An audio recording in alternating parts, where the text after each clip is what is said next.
I was agreeing to something. Okay. Well, Are you sure? I feel pretty covered. It's not a very complicated. Okay, so I'm gonna call the meeting to order at 5:02 p.m. And if everyone can stand for the Pledge of Allegiance, please.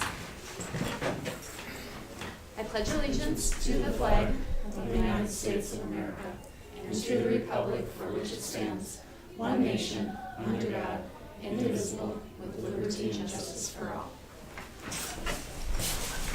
Okay, I wanted to welcome everyone. Thank you for coming, everybody. The first thing we need to do is to approve the meeting agenda. I need a motion. I'll make a motion to approve the agenda. I will second that motion. Okay, all those in favor, please say aye. Aye. Opposed, nay.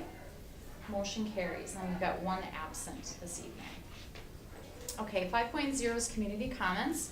Community comments is an opportunity for the public to address the school board on an item included in the agenda in accordance with the guidelines printed at the end of the agenda. The agendas are found over on the table over there, but we didn't have any community comments. So I'm just gonna go ahead and go to 6.0, yes? We add to the agenda, for some reason I see, Brad Weitz is here representing Perkins, to share with the board the Perkins program. Okay, so where do you want to add that? We're going to be under discussion. 8.7. Okay, and Nick Perkins' presentation? Yes. Okay, so can I get a motion for someone to add 8.7 Perkins' presentation? I'm gonna make a motion that we add under discussion action items 8.7, the Perkins presentation. Second. Okay. All those in favor, please say aye. Aye. Opposed, nay. Motion carries. Okay, so now we are gonna do a student highlight. Mr. Dorr?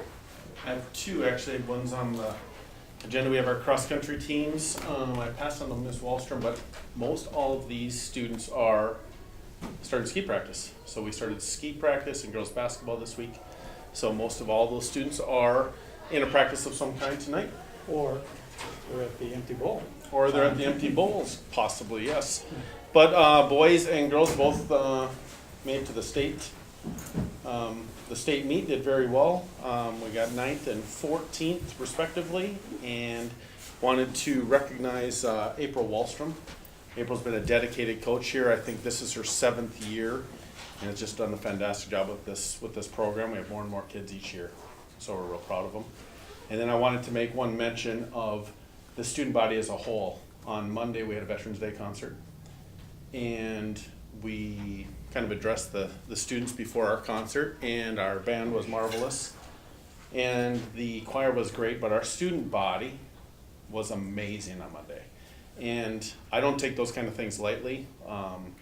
We were there in a very respectful tone, and I was just so impressed with the student body, and that was K through 12. So we had every single one of our students in there watching a program for an hour, and I was just very impressed. So I wanted to make note of that. Great, thank you. And possibly during our meeting, we might have a few Of the runners. kids from the runners pop in, and then they'll say hello to us, but they, like Mr. Dorr said, they were busy. So if all of a sudden we have some students come in, we'll stop what we're doing and acknowledge them. All right, 7.0 is the consent agenda. And is there anything that anyone would like pull from the consent agenda for discussion? If not, I need a motion to approve. I make a motion to approve the consent agenda. I'll second that.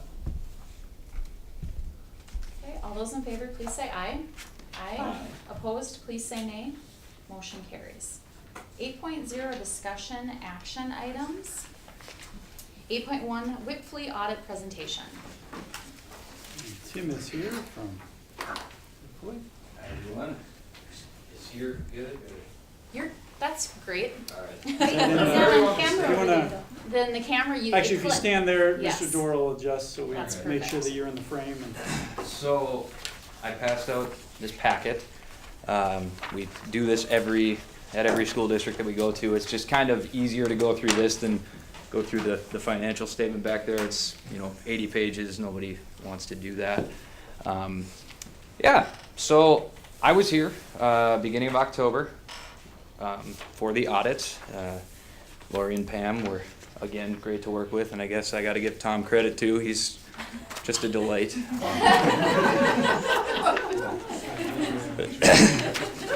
So, if you go to second page, this kind of goes in order of the communication letter that we would issue, the report, and then the financial statements. So our responsibility is to issue an opinion on the basic financial statements, report on compliance and internal controls over financial reporting, and report on compliance with Minnesota statutes tested. We don't make up those Minnesota statutes. They are set out in a legal compliance guide that we have to follow. The results this year were pretty much the best that they could be. Unmodified opinion on the basic financial statements, I'm on page 3. Meaning they fairly present the district at June 30th, 2018, and for the fiscal year ended June 30th, 2018. Significant deficiencies over financial reporting. These are kind of boilerplate for a lot of districts that don't have a big staff. Lack of segregation of duties and financial statement presentation. Segregation of duties being Lori does a lot, Pam does a lot. You'd almost have to get another 1 or 2 people in there to have things properly segregated, but you do a pretty good job. And the financial statement presentation is just something that we have to have put in there because we prepare the financial statement. It is your financial statement, but we, again, prepare it. There was no non-compliance with Minnesota statutes tested. I should add here that last year there was just a finding over student activity accounts being inactive. I don't know if you remember that. That did not get repeated this year, so good work. Let's see. Required communications. This is just, again, kind of following the communication letter that gets issued with the audit. And sorry, if you have any questions, just stop me at any time. I tend to ramble. So our audit is conducted under generally accepted auditing standards and governmental auditing standards. They are different. A government does require some other things to be done. Plan, scope, and timing, we communicated that during preliminary and field work. We didn't come here for preliminary work. It's just Lori would send me a lot of stuff ahead of time, which makes things a lot more efficient. I was only here for 2 days. I do love Grand Marais, but yeah, it's a busy time of year. So, and the significant accounting policies, there really wasn't much that changed here. I will say that there was a new standard implemented this year, GASB statement number 75, all had to do with OPEB. It really just changed the government-wide. I don't know if all of you were on the board a couple of years ago when the GASB 68 came out with PARA and TRA. Those Say what OPEB is. other post-employment benefits. Okay, just I'm trying- the acronyms. Yeah. So We can't keep up. Right. include what the acronyms, if you wouldn't mind, but. Oh, absolutely. So Okay, OPEB so- is other post-employment benefits, Thank really just health insurance related. Essentially, what happens is Lori gives the actuary a bunch of data based on health insurance billings. They plug it into a calculation and kick out an actuarial valuation. I am not an actuary. I do not understand that world other than what they give to us in the report, and then we put it into our financial statement, or your financial statement, sorry. So that really just required some changes in disclosures, and it added a couple things related to OPEB on the government-wide financial statements. And we don't actually have those in here, but yeah, if you have any questions on that, let me know, or talk to the actuary, because they might be able to answer it better. This, again, next page, management judgments and accounting estimates.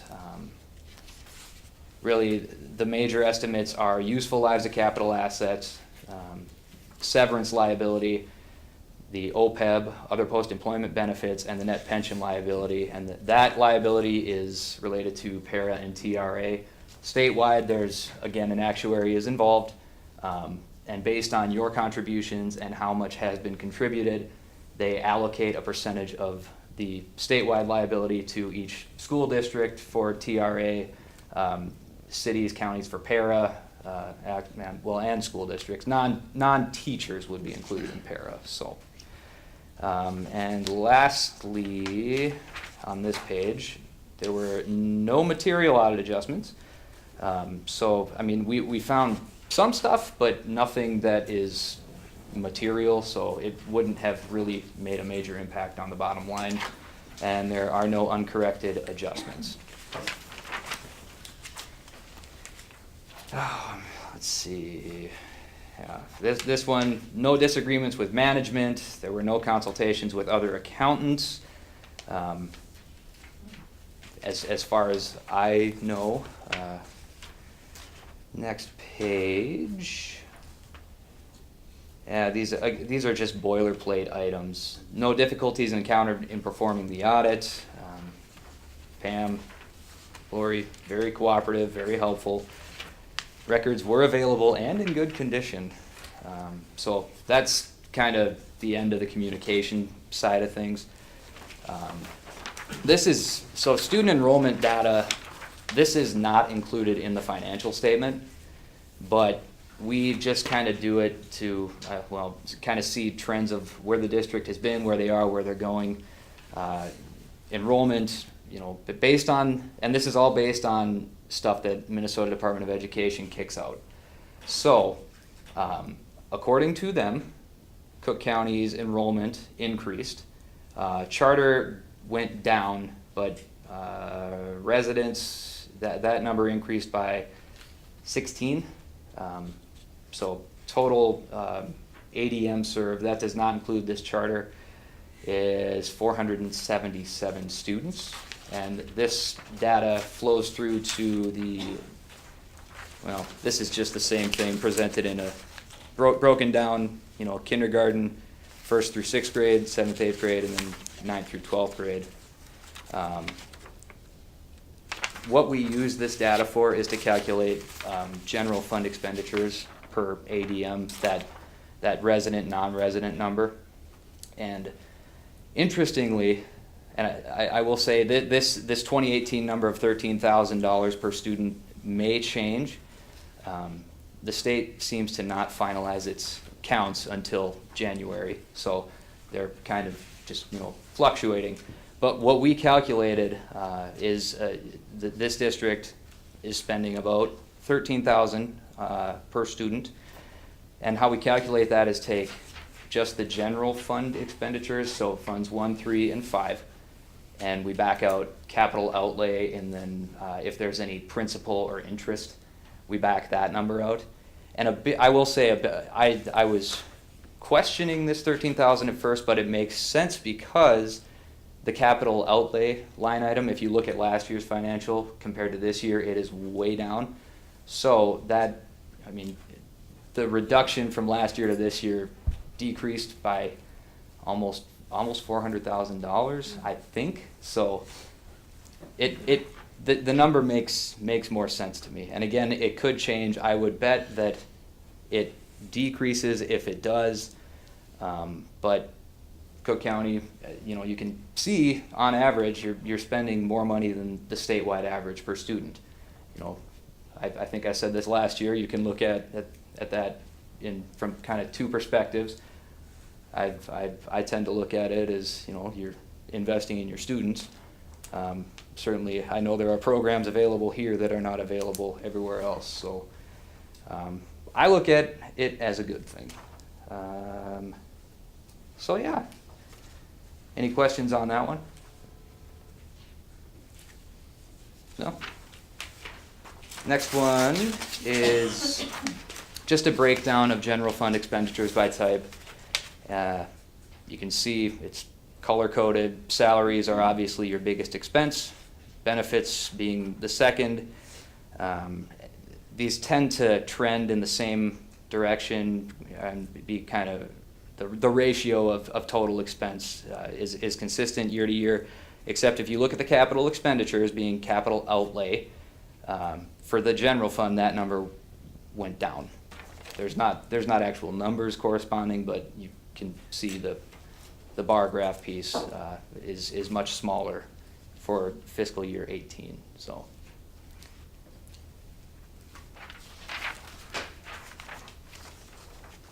All right, this is the last piece on, almost the last piece on the general fund. This is just kind of the summary. Revenue expense, change in fund balance. It increased $975,852. Again, that's funds 1, 3, and 5. The budget was, you can see you were over budget in revenues and over budget in expenditures. But the revenues, what it was over was greater than the variance in expenditures. I won't go through the reasons why that revenues were more than anticipated and expenditures were more than anticipated, but this information we got from Lori. It makes sense. So yeah, I know the goal this last year and last couple of years has really been to increase your general fund balance, and I mean this, you did it, so good job. The next page is just a breakdown of the ending fund balance, $1,710,799. I will remind you that this is June 30th number. It is now November 15th, so that number has probably changed. So it's broken down into non-spendable being inventory, and then there are some other items that are restricted for specific purposes. Health and safety is a deficit fund balance that is allowable by MDE's standards. And then the assigned fund balance, it didn't change, and Lori and I had this discussion, that assigned fund balance at $91,221 is severance related. That could probably be decreased going forward. Am I right about that? Okay. And then the unassigned fund balance went up, what is that, $800,000? So, yeah. Next page, we show unrestricted fund balance as a percentage of expenditures. This is more getting into your minimum fund balance policy. Unrestricted fund balance does include that assigned number and unassigned, because the assigned number does not require board approval. That can just be done. It's not a committed number, so that $1,578,000 is the combination of both of those. You can see that you ended the year with your fund balance was 24% of expenditures, about 3 months worth of your general fund operating expense. So I believe fund balance goal was met. I know Lori was happy. I know Dr. Crandall was happy. I'm sure the board is happy. So done with general fund, and we're almost done. Food service. I don't get to say this often, but your food service does almost too well. It makes quite a bit of money, and I know a lot of that has to do with the relationship with the YMCA. I'm more and more understanding that. But MDE typically, if your food service fund balance does get high, they will come in and say you got to do something with it. Yeah, but I'd be, I guess, more concerned if it was a deficit fund balance, because you would have to subsidize it with probably general fund dollars.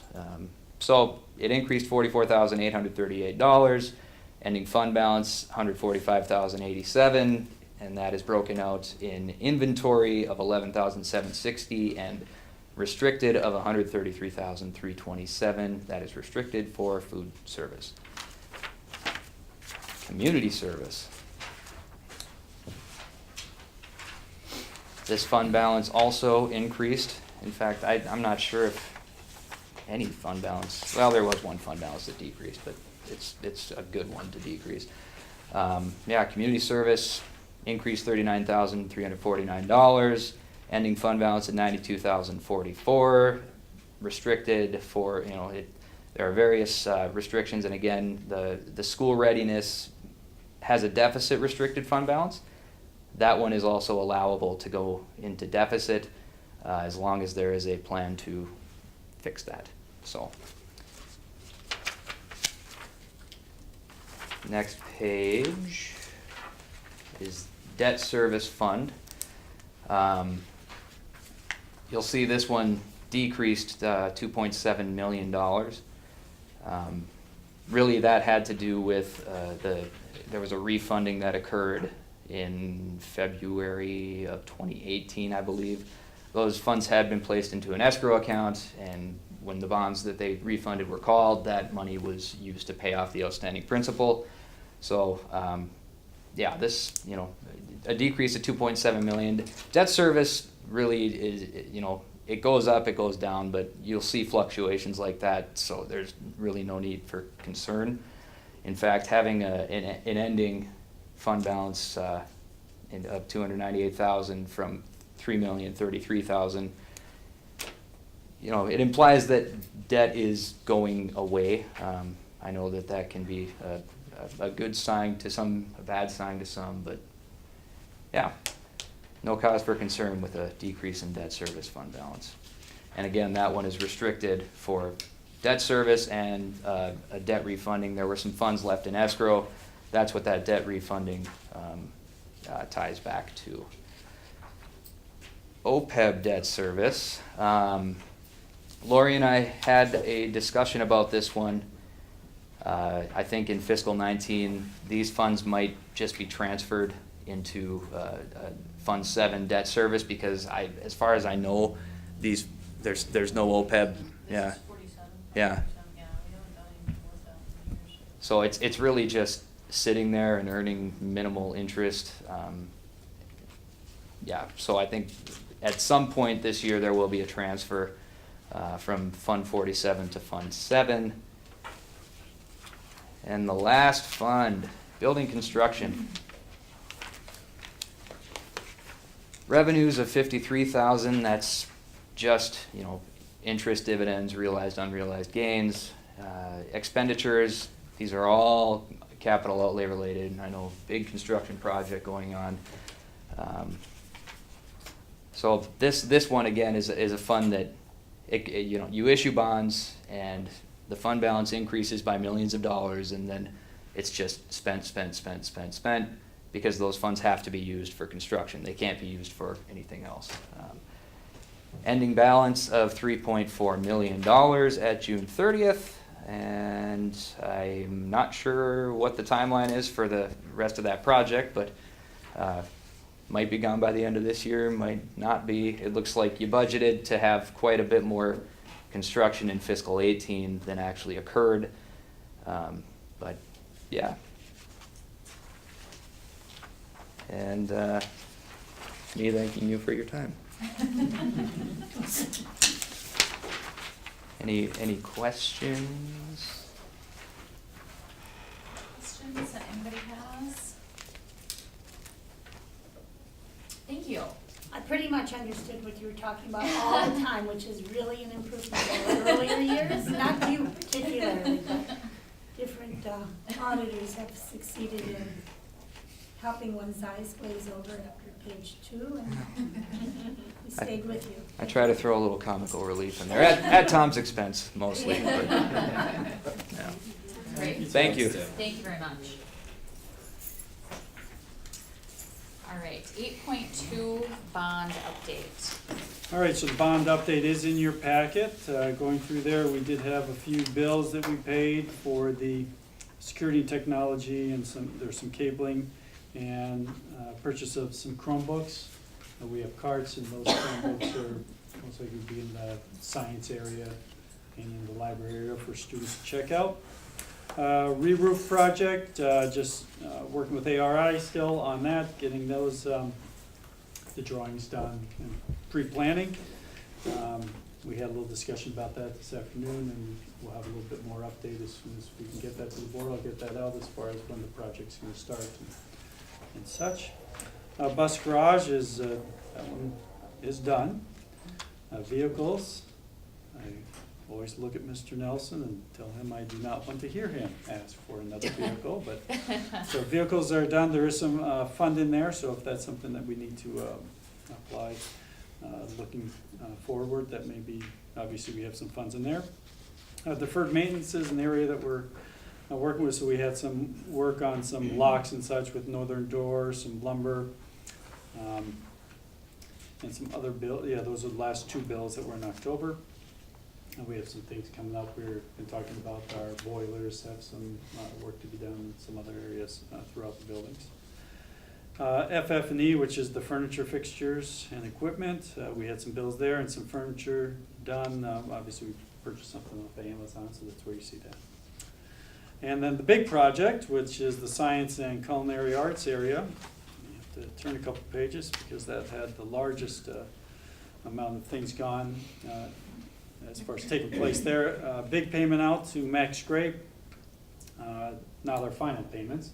And then some other components that we have done with, you can see some just by some of the names, those are some of the smaller items that we needed to do to outfit our culinary arts specifically. You can see central restaurant products. There's some shelving units. Those were for our science storage rooms. North Shore Waste. Obviously, we have waste in that. ESC, which is our company that takes care of our cabling and whatnot. So those were the most recent pieces that have taken place in our bond. Once. Okay. Any questions for Dr. Brandon? The money in the vehicle account, is that restricted in some way? I mean, is that just for like an asset purchase, or would you buy like a set of tires or something with that? We could. At the same time, we can also move that into a different fund. So say, for example, we needed the fund for the roof. We could move that $2,000.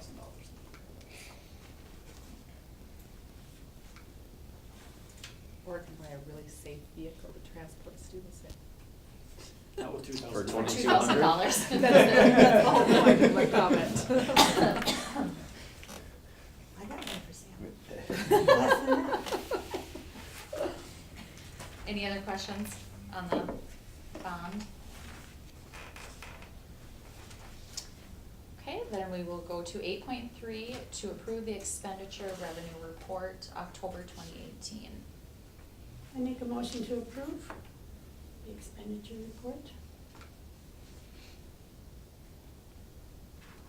I'll second that. Okay, discussion? Lori, do you have any? Did Lori go out? Just if you look at the number, if you She's look at the lower right corner, we're about a quarter of the way through, Yeah. and we're 24.3%. So we're on track as far as our spending and whatnot, revenues coming in.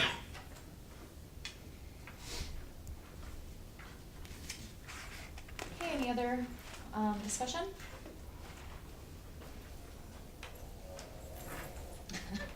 Lori, I just asked you if you'd like to make any comments on the expenditure revenue report. You weren't in here, so did you have anything you'd like to say? No, we just recently, the fund balance for the construction fund that we've just recently paid some big bills to Max Gray, so that has definitely been knocked down a few $100,000, maybe, or at least a, 700. But, other than that, no, not really. Okay. Okay, any other discussion? All those in favor, please say aye. Aye. Opposed, please say nay. Motion carries. Okay, 8.4, science rooms, culinary arts update, ARI. Ryan. Hello.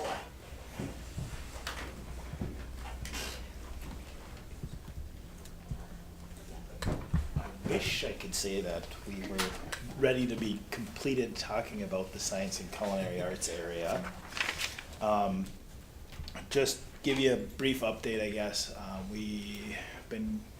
The science area, which has been done for a period of time now, we are continuing to see some what we consider punch list items that are not getting taken care of. And so Corey, who's been working on the project with me from our office, and myself haven't been making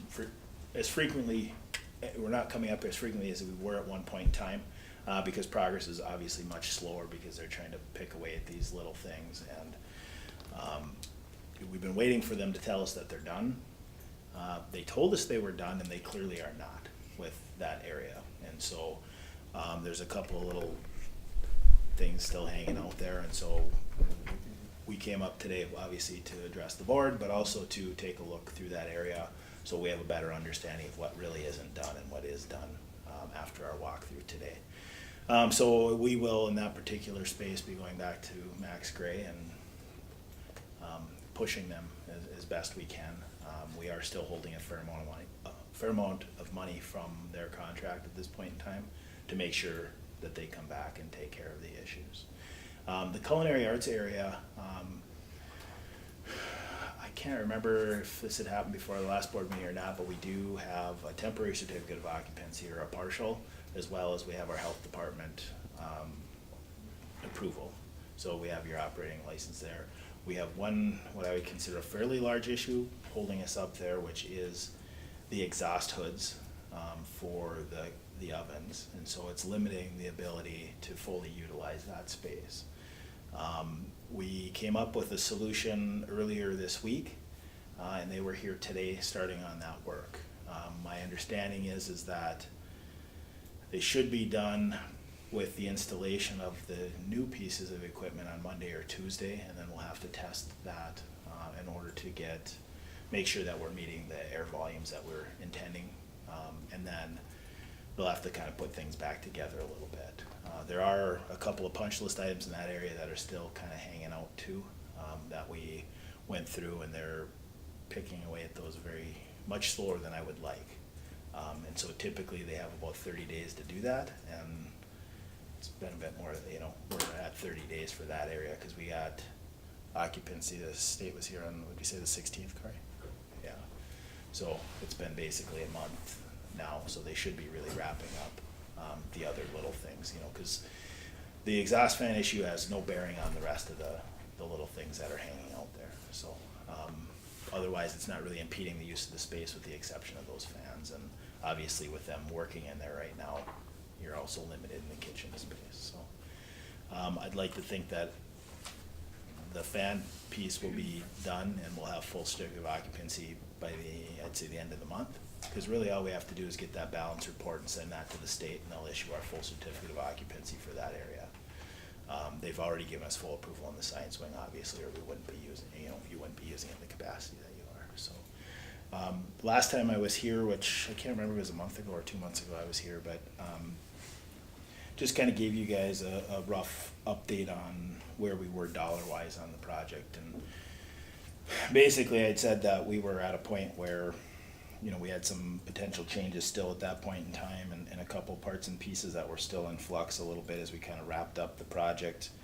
But we ultimately went into this project, the number we had put out there after we got bids without any contingency or anything was just over $3.3 million. And I remember that people were a little shocked and concerned. What I told you last time is that with the changes and everything, and we made some modifications to the design, everything, that we were under that number, and we still are most definitely under that number. Overall, right now, I think, there's still a couple little things in flux and some things that we're arguing with the contractors about, obviously to make sure that we're getting fair everything and making sure that everything is done completely. But we're about $110,000 under that number is where I think we're gonna come in, and that's kind of a worst case scenario. So there's a couple of things that I've got on here that I think are gonna come down in cost. expect it to go beyond that at this point in time. Yeah. So, what is Max Gray's, what's their reason, or are there reasons for not getting the punch list done? And the second question is, are they not, we had, they signed to be done by a certain time, or there were penalties. Correct. So now we have a punch list and the time keeps ticking along. So are they being penalized for every day that they are not? Correct. So, So to that end, yep. because they had done such a good job to start with, where actually I was thinking, oh, well, we don't have to be so tough on them. I don't think that, they've kind of lost any good faith in, like, whatever it is, charge them Yeah. at this point. Yeah, so just to give an explanation about the way that, the penalty, it's not, a penalty per se isn't really the technical legal term that we want to use.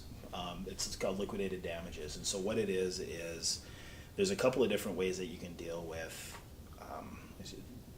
occurred costs on behalf of the district or whoever the owner is during a project. So if it comes in behind schedule, so if it's an apartment building, obviously every month of rent that you don't gain is a loss for them. And so you can try to do it based on actual damages, which is a lot more complicated. It's a lot harder to justify. And so the way that this contract was set up was based on what's called liquidated damages. So it's kind of an agreed upon price that every day in this particular instance comes back to the school, that they are beyond that date. The original contract date was August 17th, was when they were supposed to turn those spaces over. There were some unforeseen conditions early on in the project, and we allowed them an 8-day extension to August 25th. And so really, that's when those days started accruing, was any day after August 25th. Now, the liquidated damages only are enforced to what's considered substantial completion. And so substantial completion is legally defined as the date at which you can use the space for its intended purposes. So the science area, well, that is substantially complete by definition. The culinary arts at this point is not. There is a little bit of debate because of the exhaust ventilation piece as to if that, the contractors are gonna say it wasn't a construction issue, it was a design issue, to be honest with you. We would also say it was a construction issue, not a design issue. And so technically, they turned over that space. They had the systems all installed and it didn't balance out.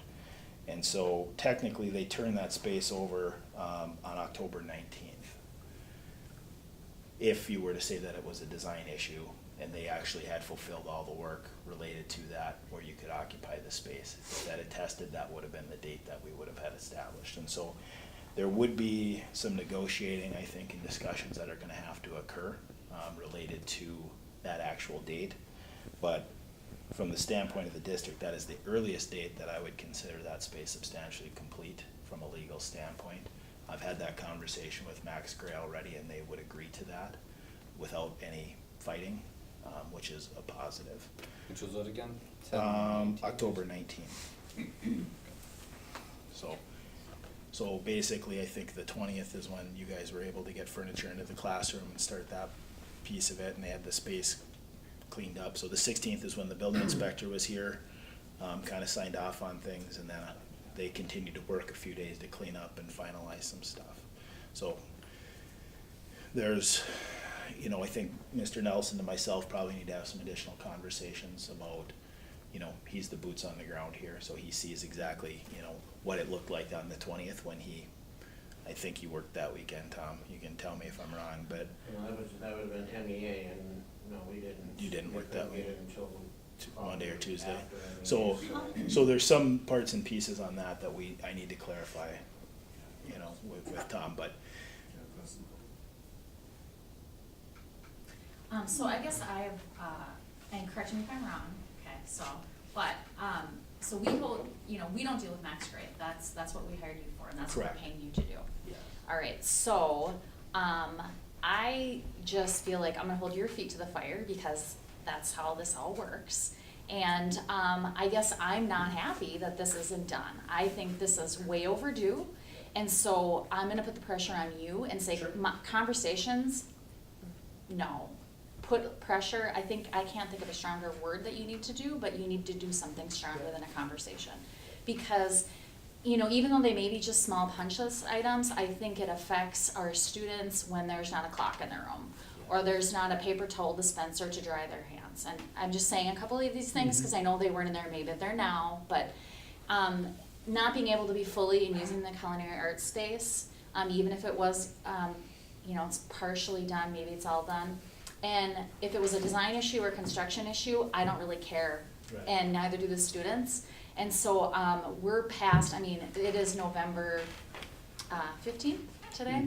So I'm just saying, I'm kind of, and Ryan, I'm holding your feet to the fire because we hired you and this is a lot of money, and to me, this is unacceptable to me and for our students and for our district. And so I don't know, board members agree or disagree with me, but my point is I am not okay and I'm not happy, and we are welcoming the community in on December 14th, and if not every little single thing is completed, wow, are we not gonna look very good, and neither will you, okay? So I guess that is literally the drop dead date for any little thing, and I just, you know, this just puts a lot of pressure on all, you know, on Tom, and so I don't know what conversation needs to happen or with whom that conversation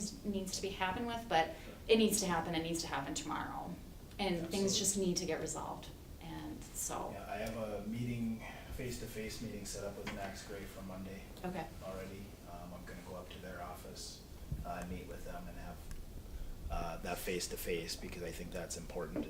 And I know that needs to happen. We, from our standpoint, I'm as frustrated, I think, as you guys are, because obviously for us too, the more trips we have to make up here, the more time we've got to spend, that's detrimental to our well-being too. And so we understand where you're at. I understand your concerns 100%. We have limited capacity legally to force them to do anything. And so what we need to do is, you know, we can push them as hard as we want, but they have no legal obligation because we don't technically hold that contract with them. Remember, that's a contract between the school district and Max Gray. And so we can advise you on what to do. And so I'll go back to that contract language and make some recommendations. My thought is I'd like to meet with them first, figure out if they're gonna be responsive or not. And if they're not going to, we have some options available to us to push them from a legal standpoint to say, because what happens is in the contract, you get into notification periods and all this stuff and say you have X number of days, you know, you have to give them 10 days notice before you take the next step, which might be to go to their bonding or something else if they fail to show up and get the work done, so. So what have they said, why aren't they, are they shorthanded, are they? Well, the difficult piece is they told me they were done, you know, with a lot of this stuff that isn't done. And so until we come up here or we talk to Tom, say, is this really done? And Tom says, I think you're getting lied to. And so part of being here today again was to come and look, because I need to see firsthand what's done and what isn't so that I can have that conversation. That's why I scheduled it for them, with them on Monday, so I can go back, I can put together my list and stuff tomorrow, so that we can be prepared for that meeting. Now, you've worked with them before, you've heard of is Yeah. this standard operating procedure for them? No, I think that the challenge, and we've run into this on other projects up here, is the geographic location, because to get somebody to come up and do half an hour's worth of work takes a full day. And so that is gonna be a continual issue for any project in this district and in this geographic location. At this point, that's their problem. It not is. ours. Well, I agree 100%. It If is they their wanna hire problem. someone local to get it done, who has that skill set, then they should be doing that. And so that is, but it is the challenge, because they, you know, we can ask them and tell them so many times, and I think, you know, at this point, yeah, I'm very disappointed with the lack of some of this stuff being done, because it is truly unacceptable. It's things that they've known about for, in the science area, basically, they were pretty much done in the middle of August. So, So is there, that's 90 days, and they should have been done with all that stuff, and I don't know how many times we talked to them each week, probably, I would say 5 days a week, we've been talking to them to say, why isn't this done? So, if we wanna go to the next level, I'll talk with you about what the options are, and so when you go to your superintendent meetings and you have a little chit chat about, oh, how's it going? We said, oh, well, Max Gray, da, da, da, and let me tell you about AI. Is that what you want? ARI. I mean, this is word of mouth is the only way to, but because of the size of the businesses, whether or not it has any impact, it doesn't, but it feels good. so. I mean, the point is, and like, you would hope their integrity and their pride in their workmanship would get the job done. So they could have glowing letters to the editor as opposed to not so glowing. Correct. And I would say you're not the only district struggling with this either. I think there is a shortage of labor right now, for sure, which is definitely impacting things, because I can tell you of a number of other projects that we've got going on too, where we just can't get them. It's that last like 3% is always it's always a struggle, and it's getting worse and worse as the years go by. I mean, it wasn't as big of a deal 10 years ago as it is now, and that's pretty universal. But you know, it's not just a Max Gray thing. It's not, you know, any of them in particular. It's just kind of what's been happening, and I don't know why. And again, we only have so much legal authority to push them, unfortunately. So, but we can, again, like I said, I'll come back with some recommendations for you based on what the legal options might be for you to force the issue. Can I ask a technical question about the air balance? Sure. Do we have to have that certified again, like on some sort of interval? Provide that report, or is it just like a one-time thing? It's something that I would recommend you do on a semi-regular basis, but you're not required to submit anything. Obviously, with the issues, they're gonna have to come back and do some retesting, and obviously that's at no expense to the district. That's gonna be absorbed and by the contractors. What about for future construction in the building and, you know, seasonality of the use? You know, everyone's got their window open in the summer, or the door propped open, or Yeah. we put a new roof on in the same building, et cetera, et cetera. How is that all kind of accounted for with that kind of, I mean, when you, that's probably a pretty big difference in this building, I'm imagining, that exhaust system, between that and the fume hoods. I don't know if we had fume hoods before, but that's, you know, it's Yeah. pretty significant impact on the whole HVAC system. So is that something that, you know, we need to be reminding ourselves of as we're doing future projects? Yeah, so when those systems are designed and we talk about the air pressure and the balance of that system, that's based on design values of systems beforehand.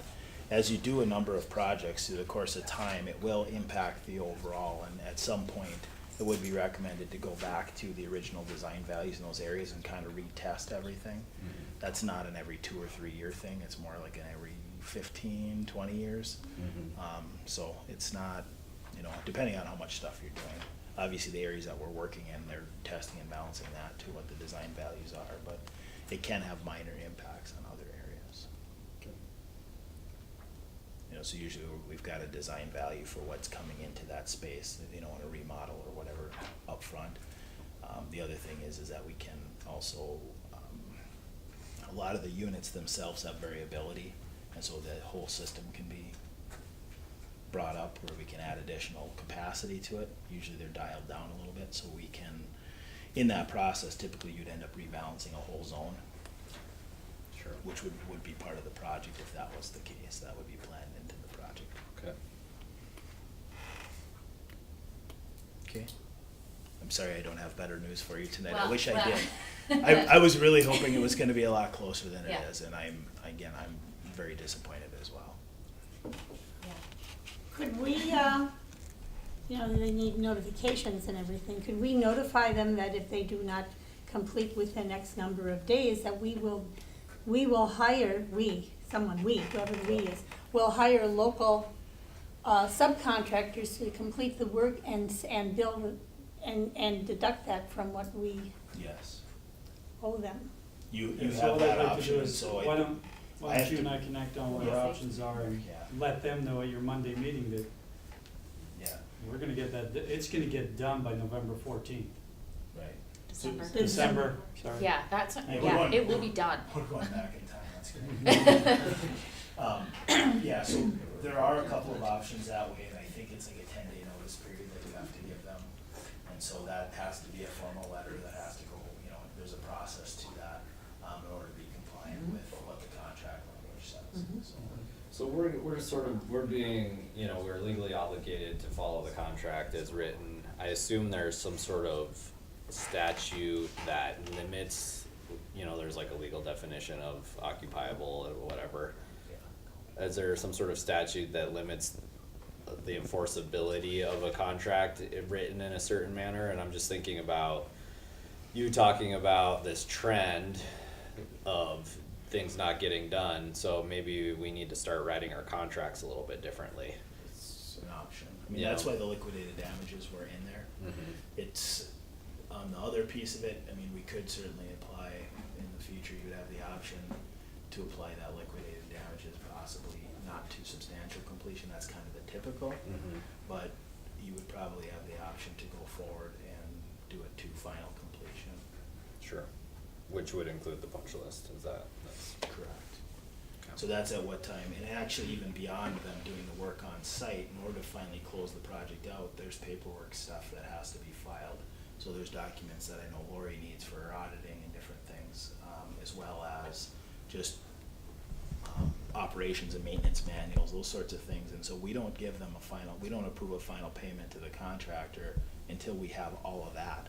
So it's not just what, the boots on the ground work that's happening here. There's in-office paperwork stuff, lien waivers, things like that, keep you guys out of trouble too. So we're pretty diligent about making sure we get all that before we'll release that final payment, because that's the only protection, you have to have that protection.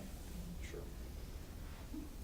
Which is, again, kind of a pain, because it drags the project out for an extra 3 or 4 months for us, unfortunately, beyond where it should be as well. Any other questions? Any other questions, Okay. comments from anybody? I just Mr. Dorr, you have something? can't say half of what I'm thinking, but I would say this, I appreciate Board Chair Lundy's tone.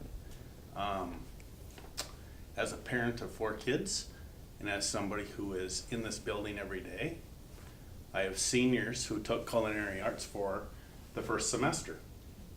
There's no other place in the schedule to take that class. They have yet to use this facility. And you know what? They're probably not gonna. That air thing's not working. It doesn't work. This is not what they signed up for. I would love to encourage you to be as aggressive as possible. I am at my wit's end, and I'm done talking nice about it. It's really hard for me to have people talk around the whole thing. No one wants to take accountability. It's the exact opposite of what I teach my kids in school. So I just appreciate your tone. I want you to know how frustrated we are. I have a culinary arts teacher who is at his end. So that's all I wanted to say, but I wanted to say it publicly because it needed to be said. Sissy, can you go to the meeting with Ryan tomorrow? Monday, to talk to Max Gray. I can't, cause it's like in Duluth or Hibbing. Sorry, I can't go to Hibbing on Monday. So I'd love to, you can, give him my number and tell him how frustrated I am. I don't have a problem with that. I- You want a video conference with us? I No? can't Okay. commit to that, I'm sorry, I can't That's commit it. to that, but I'm looking at our superintendent, our facility specialist. I'd be more than happy. Yeah, you let us know Drop what the time. hammer, and- I mean, Oh, and our Sylvester. principal, everyone. I mean, We can- it's, we need to, I mean, I'm done, it's gotta be a very forceful, blunt conversation. I mean, we don't need to, I'm sorry, we don't need to be nice anymore. No, And Ryan, you know, like I said, I'm holding your feet to the fire because that's what we hired you to do, and you know, you're great, thanks for coming, can't wait to see you again, but when I see you again, I expect that everything is done, okay? Absolutely. So that's the expectation when I see you next. Okay, fair enough. Sounds good? Yeah. No, yeah, absolutely. Okay. Anything anybody else would like to say before we let Ryan drive back home? It's gonna be a long And then we'll drive. see, and we'll see him in May. No, we will not. We have his number, I'll be back. okay? I would actually like to attend the public. I think you Open should house be if there. you Absolutely. I would I love think that'd be important. Yeah, so if you guys have a formal invite for that, I would love to see it. We should do something. Are you doing, We'll do that. or something in the paper or We something? need to do that, advertise, and yes, press Yeah. release. Advertise Press. carefully. What? In other words, if we put it in writing, Yeah, maybe you wanna advertise in the Hibbing paper? Yeah. Yeah, Okay, thank you. Thank you, Ryan. thanks, Ryan. Okay, so I'm gonna do a little switcheroo here, and we're gonna have the Perkins presentation right now. So Brad Vites. Vites, okay. Beats. Vites, sorry, and I think Sorry, it was my fault. I think maybe you think, I have been to the board a couple times. I'm missing a 6'5" Yeah, gray-haired yes, man. that's fine. That's what I'm missing. Uh, that's what you're missing. That's what I'm missing. So the person that's usually with me is Jim Schwartzbauer Yes. Oh, yes. from Lake Superior College. He retired again. Oh, he did? He did. So he's on retirement 3. And so part of us, we usually do this in the summer, or at least September or August for the board meeting. But we were in the process of trying to find the new gym. And so we finally went through that process and hired a young woman by the name of Katie Stolp. And she comes from Wisconsin Indian Head Technical College, has a lot of career-based education and counseling and recruiting knowledge. So she's going to be a great addition. With family obligations, she just couldn't make it tonight. And so I said, I'll make the drive up. So it'll be a little different than when Jim's here. I don't tend to story tell as much. So what I kind of wanted to do this year, we've been really pushing the Carl Perkins board, which Dr. Crandall is a member of. Mitch helps me out a ton with the work we do as far as being here with boots on the ground, is sharing information. You're only as good as the information you get, and career and tech ed tends to hide in some schools. Not here. You got a beautiful new culinary lab. That's why I was late, because I was touring it with these two. And as a former culinary instructor, yeah, Jason's got it okay once it's done. And so you did it right. It's done very well. And Perkins played a role in that as well, with providing stoves and some other equipment as this program's grown. So ultimately I want to start by thanking you and your district for what you've done for career and tech ed. From when I got here and even started working with Perkins about 8 years ago, and then when I took this job 4 years ago, everyone was kind of hiding career and tech ed in the corners or eliminating them completely with that 4-year college push. And so seeing that shift throughout the North Shore and our region in Duluth has been wonderful to see. And I think with what you've done with the integrated fabrication lab and with the culinary lab, you've done a good job of staggering those projects and getting those programs going for what fits your area. And so myself, Katie, Rich Sill, and Bill, we just love seeing that with what it's doing and with what your students are getting out of it. So I can't thank you enough for that. Otherwise, the sheet I gave you is kind of some microscopic numbers and information, but what I kind of wanted to really point out is some highlights of what this district's been doing, because I think getting as much information out to you and letting the public know what your program's been up to is great. So the ones on the left are some of the data that career and tech ed is bound by. Really small, but I've got it bigger on the back, and I can get bigger copies to Bill as well. Mostly what this one is letting you know kind of the trends. The information on the back is just last year. And so overall, green means good for your district. It means you're above our consortium water line. And then the red just lets you know that you were below what our consortium schools were doing. And so the only thing Cook County had that was below the red was non-trad completion. But if you look going from where you were, where 0% of your non-trads were taking a second course, you're at least up to 5% now. And here's what I say about those non-trads. They're non-trad for a reason. And if you look at the programs you've been offering historically with skilled trades, with building, construction, manufacturing, girls and females tend not to take those, much less take a second course. And so those are always low percentage numbers. The national average for most skilled trades is about 7 or 8% that are in that. That's how they get designated as non-trad. So don't let those numbers scare you, think you have to do something. It shot up a little bit because you've added, in your data at least, administrative support and some business classes that are offered. And that's actually male non-trad according to state numbers. Don't know why, but that's what they say. So those males in that class have helped in some of those. So the big ones are really kind of on the right-hand side as far as enrollments. Last year we worked with your teachers here and with Adam at the time with program approval, which is an MDE thing that every 5 years we have to resubmit what every school district offers as classes, as programs, and who the teachers are. It's an extensive process that we spent about 9 months trying to organize everything and get everything going. And so a lot of these things where you see shifts from 17 to 18 is because we reshifted some of the programs based on the teachers you had, based on the programs you were currently offering. So it wasn't something catastrophic that happened to those programs. We just shifted the codes to fit better what Cook County was doing. But from that you can see, facts, the food courses with 46 to 89 really is the growth of Jason's programs. And what he's been doing with enrollments there. The welding and manufacturing shift has been streamlining that. I know Chris Rousey's currently taking over here now and trying to figure out how to get construction tied into that as well and some woodworking. So those will shift as well as we keep going. General highlights is you're still the only district in our consortium that's taken advantage of the Minnesota Dream It, Do It initiative with the 360 online option. I think the student did, was it welding or manufacturing? Was welding. Great option. I wish I could get more schools to look at it, but the fact that a kid can take college level courses and get certified in that trade just by putting in a little effort. And so you've had that. Obviously the growth of the culinary program is observable inside and out. And then also just with working with Bill and Adam at the time, trying to get some more health occupations and some other ways to get kids exposed to some other options based on here. So overall, my only concern would be now with the new tiered licensing and making sure your teachers now stay licensed according to those new criteria. I literally laughed, I'll share it with you two. The simple diagram to show you how to do it looks like Dr. Seuss drew a roadmap. So it's not much simpler even though it's done now. But I do worry there because most of your teachers here have been on a special status or an exemption or a variance. And so working with your administration is going to be the key there so that you don't lose those eligibilities to your 35% levy options, Perkins funding, and that. You can still keep all the programs with licensure, but you lose those benefits. So it's one of Dr. Crandall and you and I sitting down and going, here we go, let's figure it out.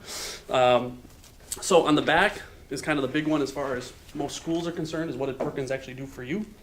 So that bottom table lets you know what Perkins funding was spent for last year.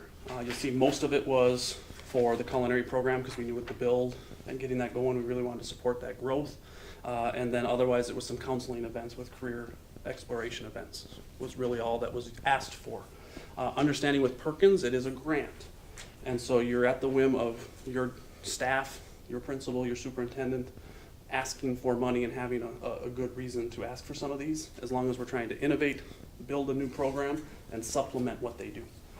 It's one geographically where it is hard because, it's a lot of work for a teacher to try to haul your kids down for a career fair in Lake Superior College or those types of events to make it worthwhile for the students and the people going down. So we always get inventive at meetings trying to find ways to do that.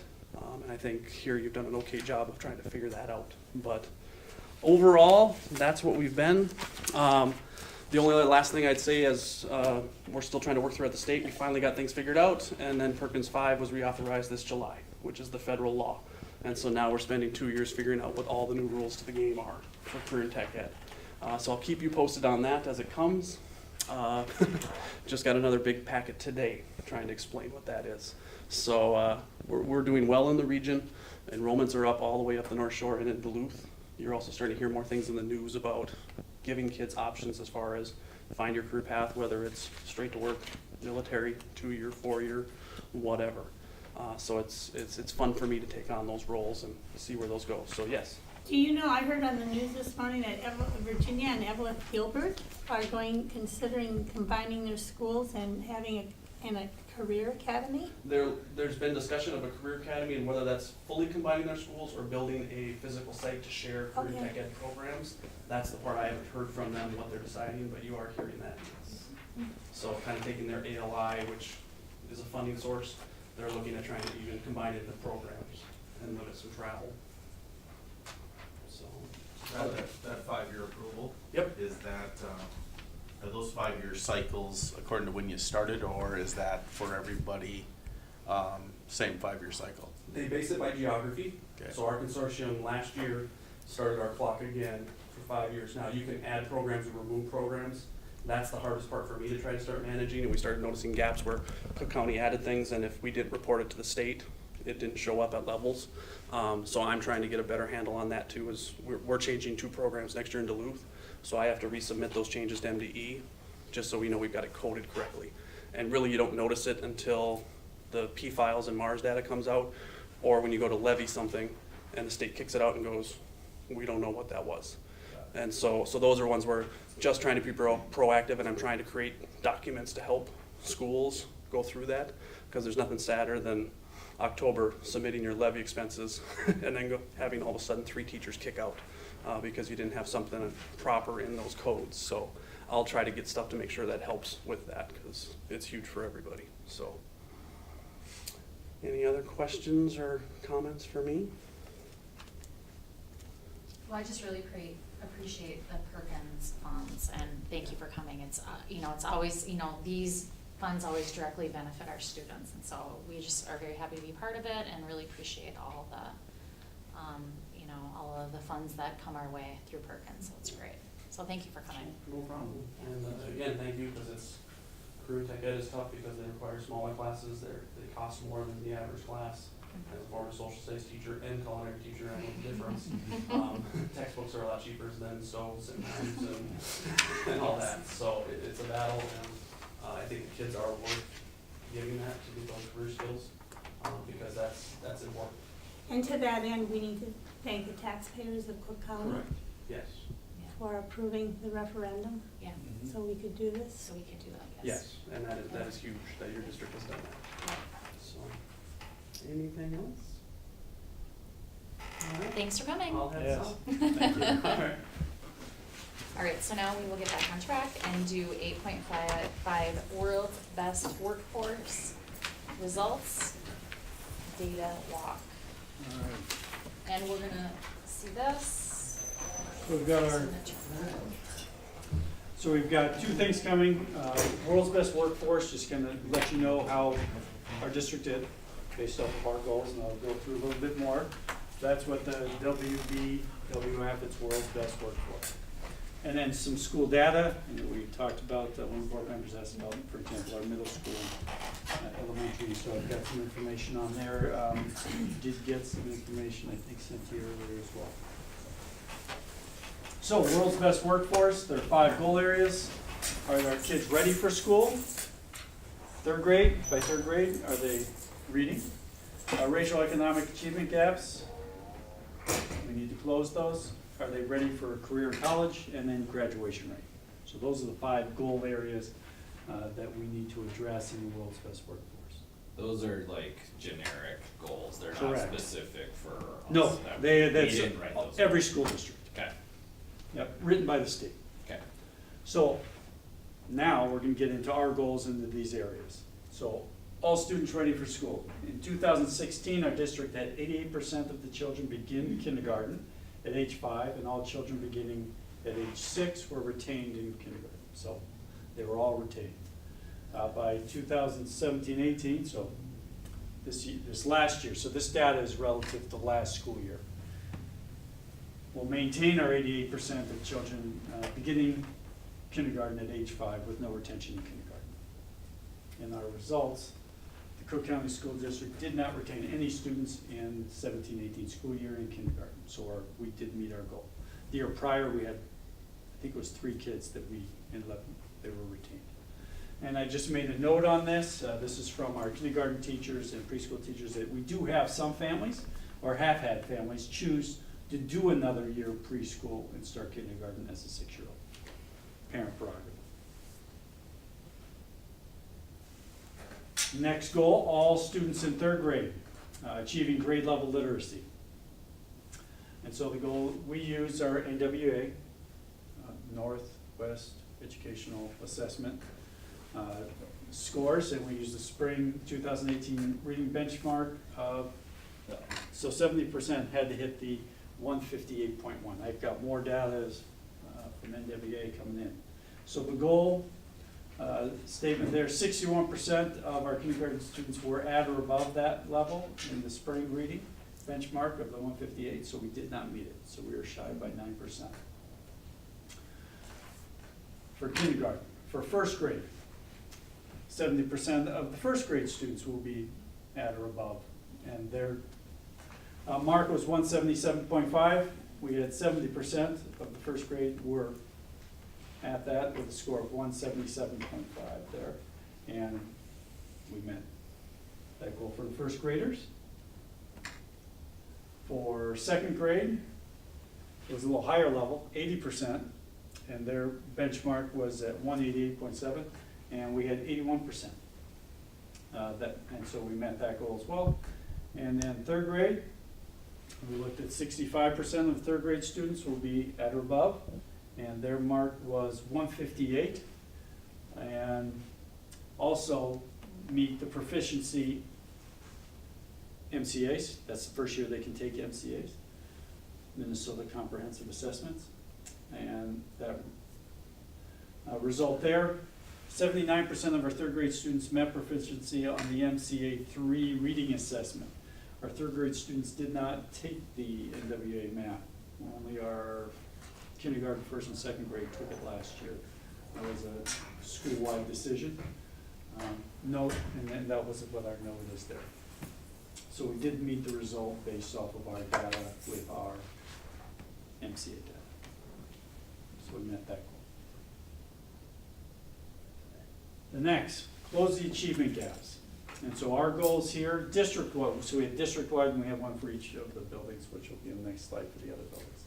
Using our spring overall MCA reading scores, a percent of students in all grades, 3 through 10 at Cook County. This is reading, so that's why it's grade 10. You'll see in math, it's grade 11. We are gonna increase from our 54.7 to 61. That's a monster goal, by the way. Goal statement,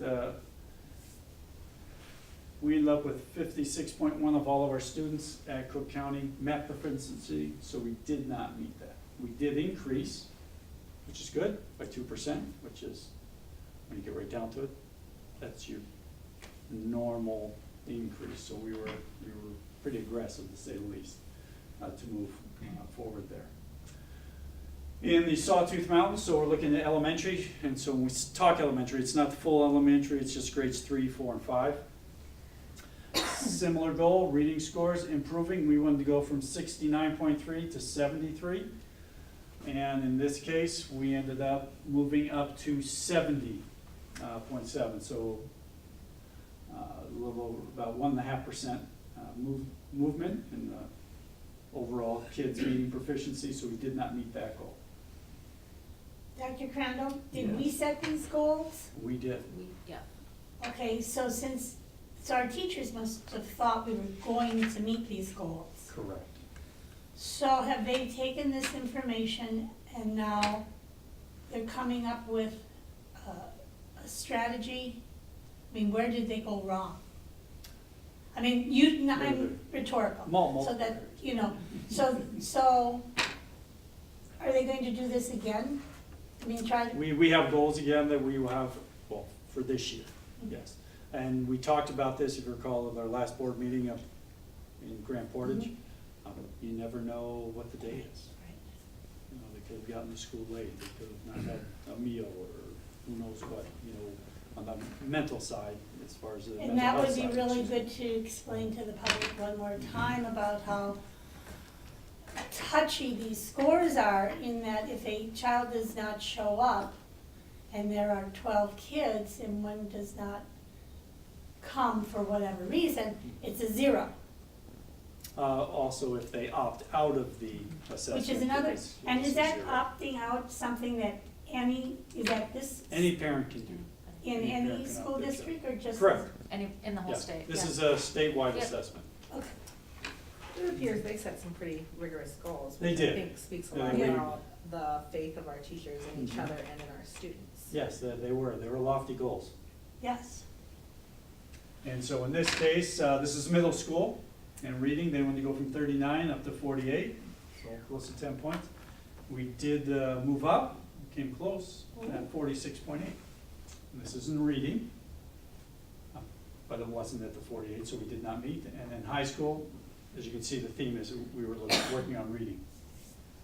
They wanted the large, from 57 to 64. Unfortunately, this group went in the wrong direction. We went down to 48.9. Did not meet. High school, the reading test is just for 10th grade. That 10th grade group.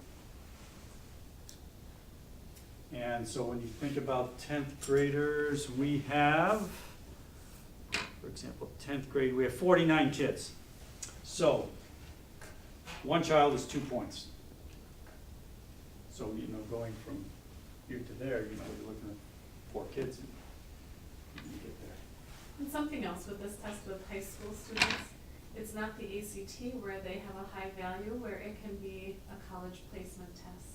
I think that the value of the test in high school is good to look at, but for a student's mindset, it is not an entrance exam for college.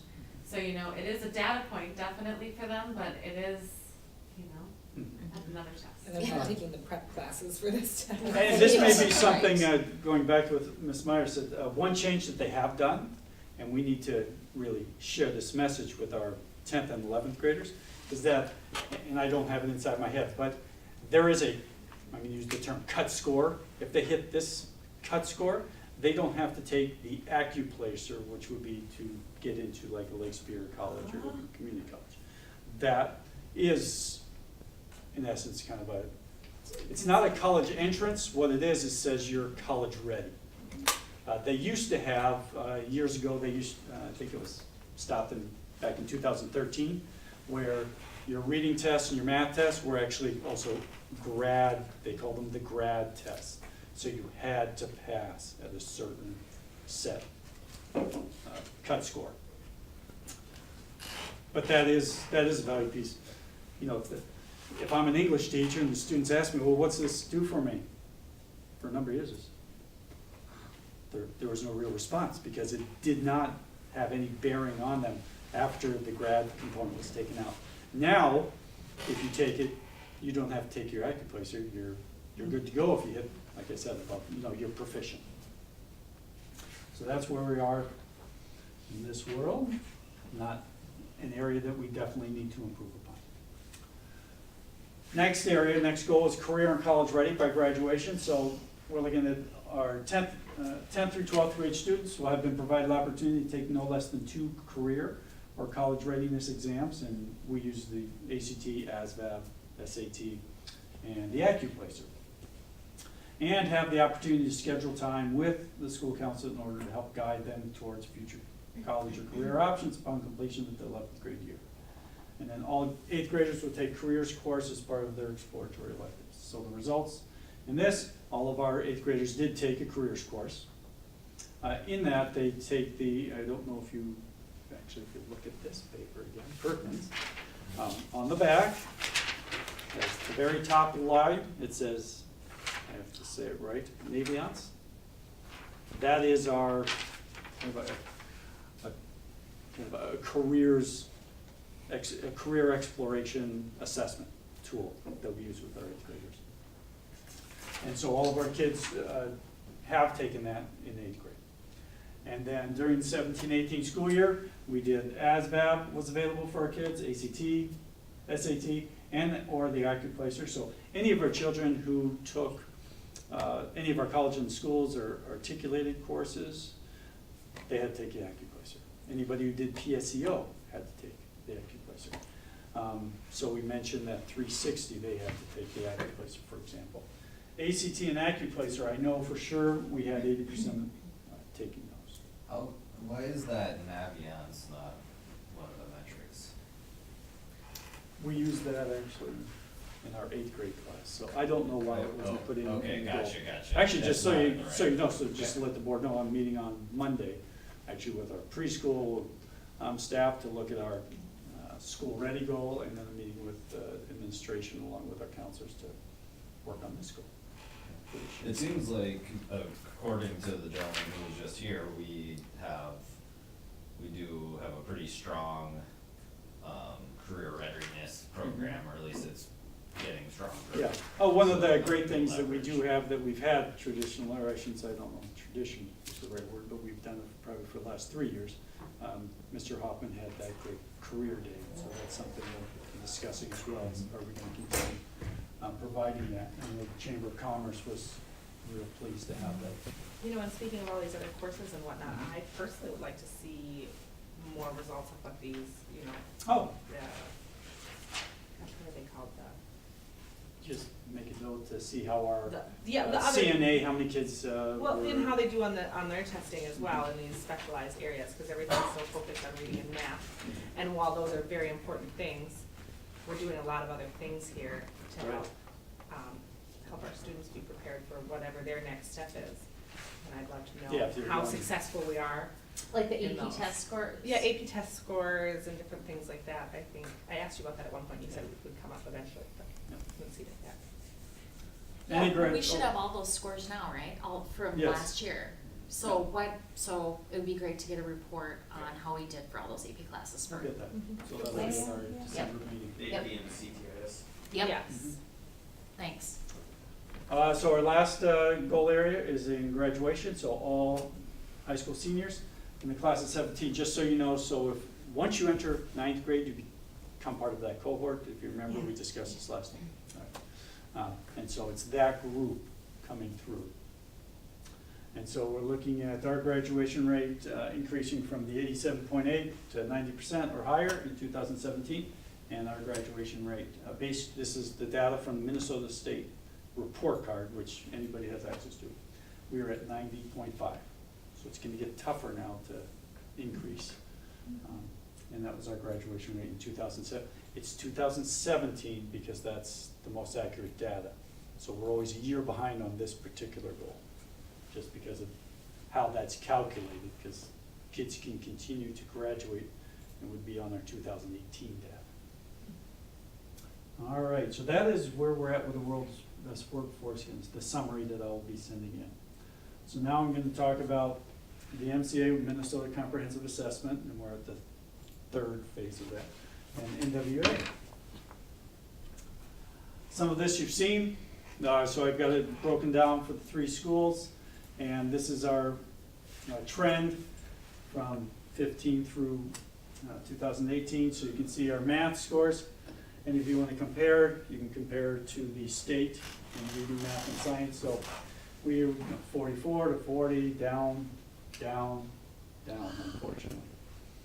That's been tough.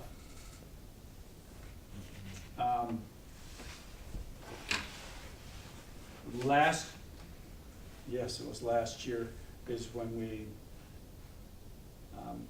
just in the middle school specifically, we hired a math teacher who stayed for, do you remember how long that person was with us? Maybe, was it even the 1st grading period?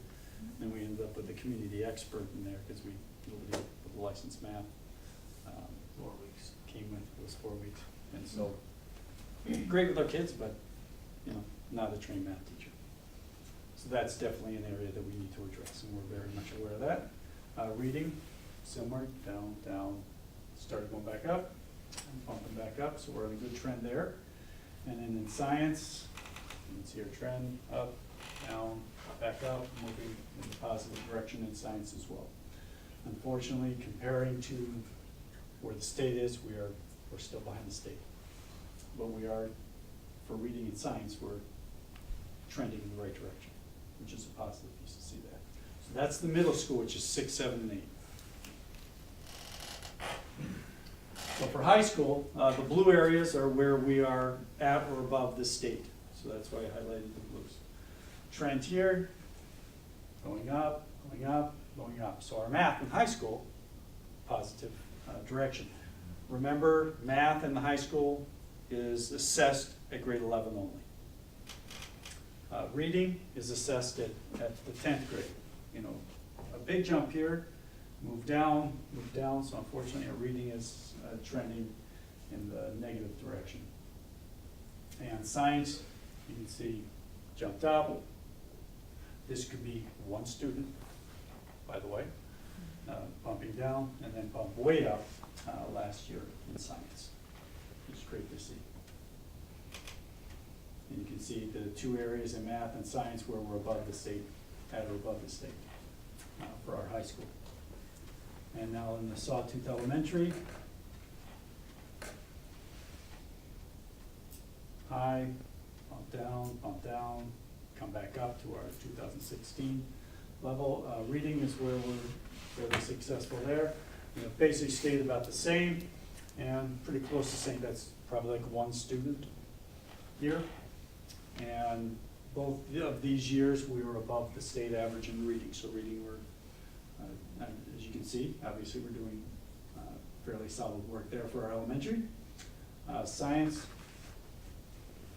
up, and went down, went back up, and then basically stayed the same over the last 2 years in science, but below where the state's at in science.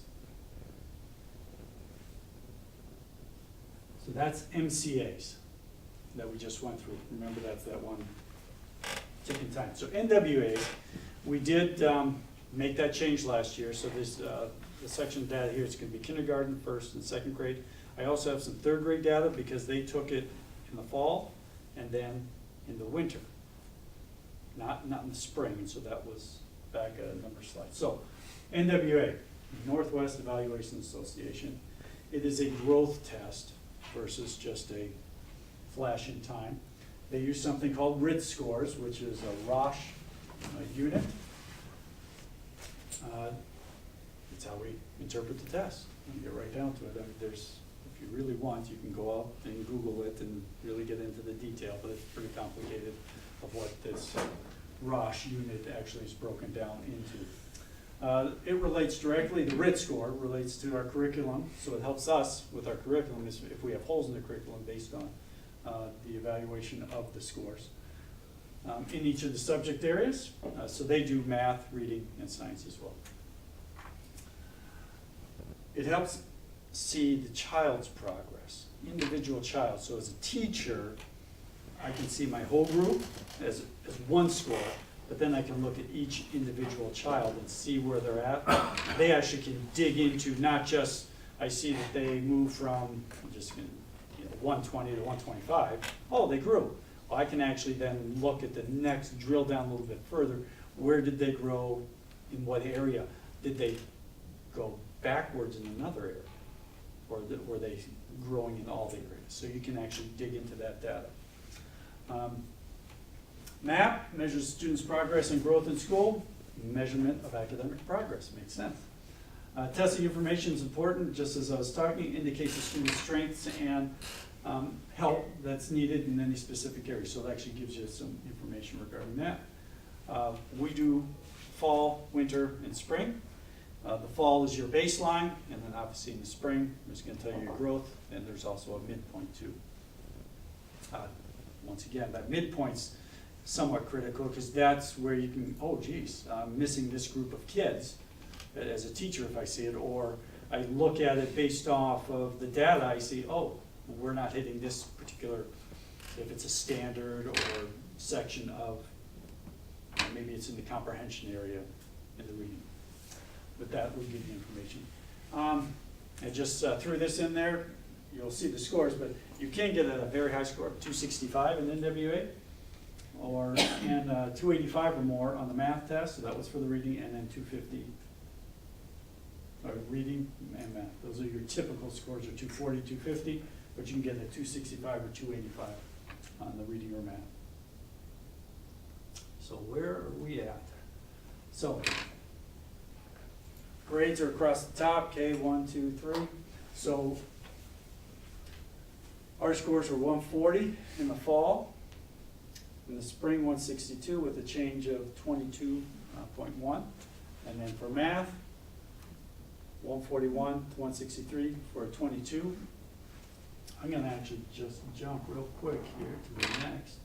So student growth for kindergarten, beginning of the year, if you remember, our score was 140 and then it was 162. So we went, that was reading correct, yeah. So 140, and then we jumped up to the 162 at the end of the year. Their mean is a 158, so we're above the average. Oh, what is that? These are normative assessment data. So For Minnesota or no, countrywide? national. Okay. It's a nationally normed assessment. Yeah, I did not have that. I was just wondering, do we talk about the difference in the tests? Other sort of different, or? Yeah, a little bit. Yeah, it's one day versus we use this 3 different times. Oh, I just meant It's actually how the math test works for a student, like, when a kid gets a test wrong.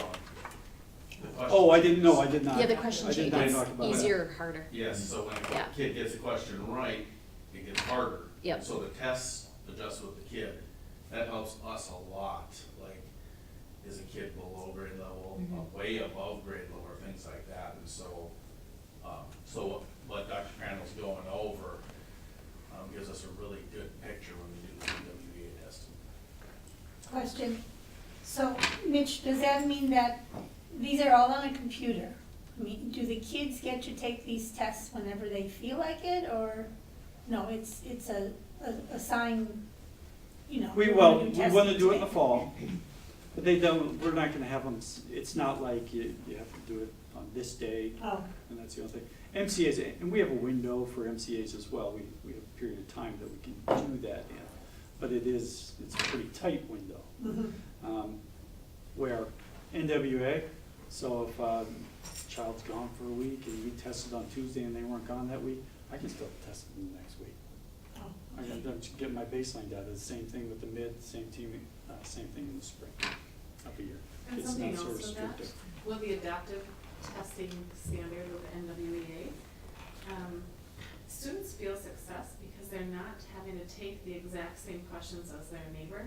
So it adjusts to their ability. So they're feeling better about the test. It's not, and feelings are subjective, but you can just see that they're more engaged because it's stuff that they can do. sure. And at the end, hey, you got a 135. That doesn't say that you're proficient, meeting standards, not meeting standards, partially meeting standards. You got a 135. So if the teacher goes over, it says, hey, look, it looks like we need to work on sentence structure. Okay, now we know what we need to work on. It's not that you did not meet standard. So it's as far as how you can work with the child, it's not a slap in the face for a kid who, if I got does not meet standards, it's kind of like getting a slap in the face. Where this, you have somewhere to work from. Hey, now we know we're going to set a goal for reading more, whatever it happens to be that they're working on.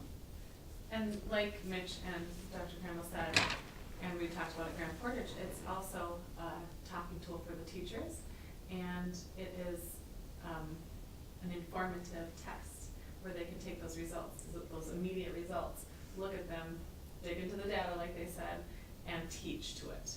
With the MCAs, like I said up there, it's an autopsy report. It's what the whole year Yeah. end of it, it's Yeah. looking back at it and saying, okay, well, you didn't learn this, good job, Yeah. This is an informative test. And our teachers can use it to guide their teaching with each of those kids, so. The other is that when Ms. Meyer says, look it back, if I'm teaching 3rd grade, I get the test in the spring. I don't even get the results until the summer. Yeah. And so These kids are- I can't do anything with it as a teacher. Right. But now, if I'm a 4th grade teacher, I'll see my kids, and so I might be able to, make some adjustments based off of, looking at the data for MCA and knowing that, they didn't quite get this group of standards, so I should probably review those at the beginning of the year. So there's some validity there. For math, so we went from 141 to 163, and for math, 141 to 163, so the standard let's see, so the growth, your typical growth is 19, and we were 22.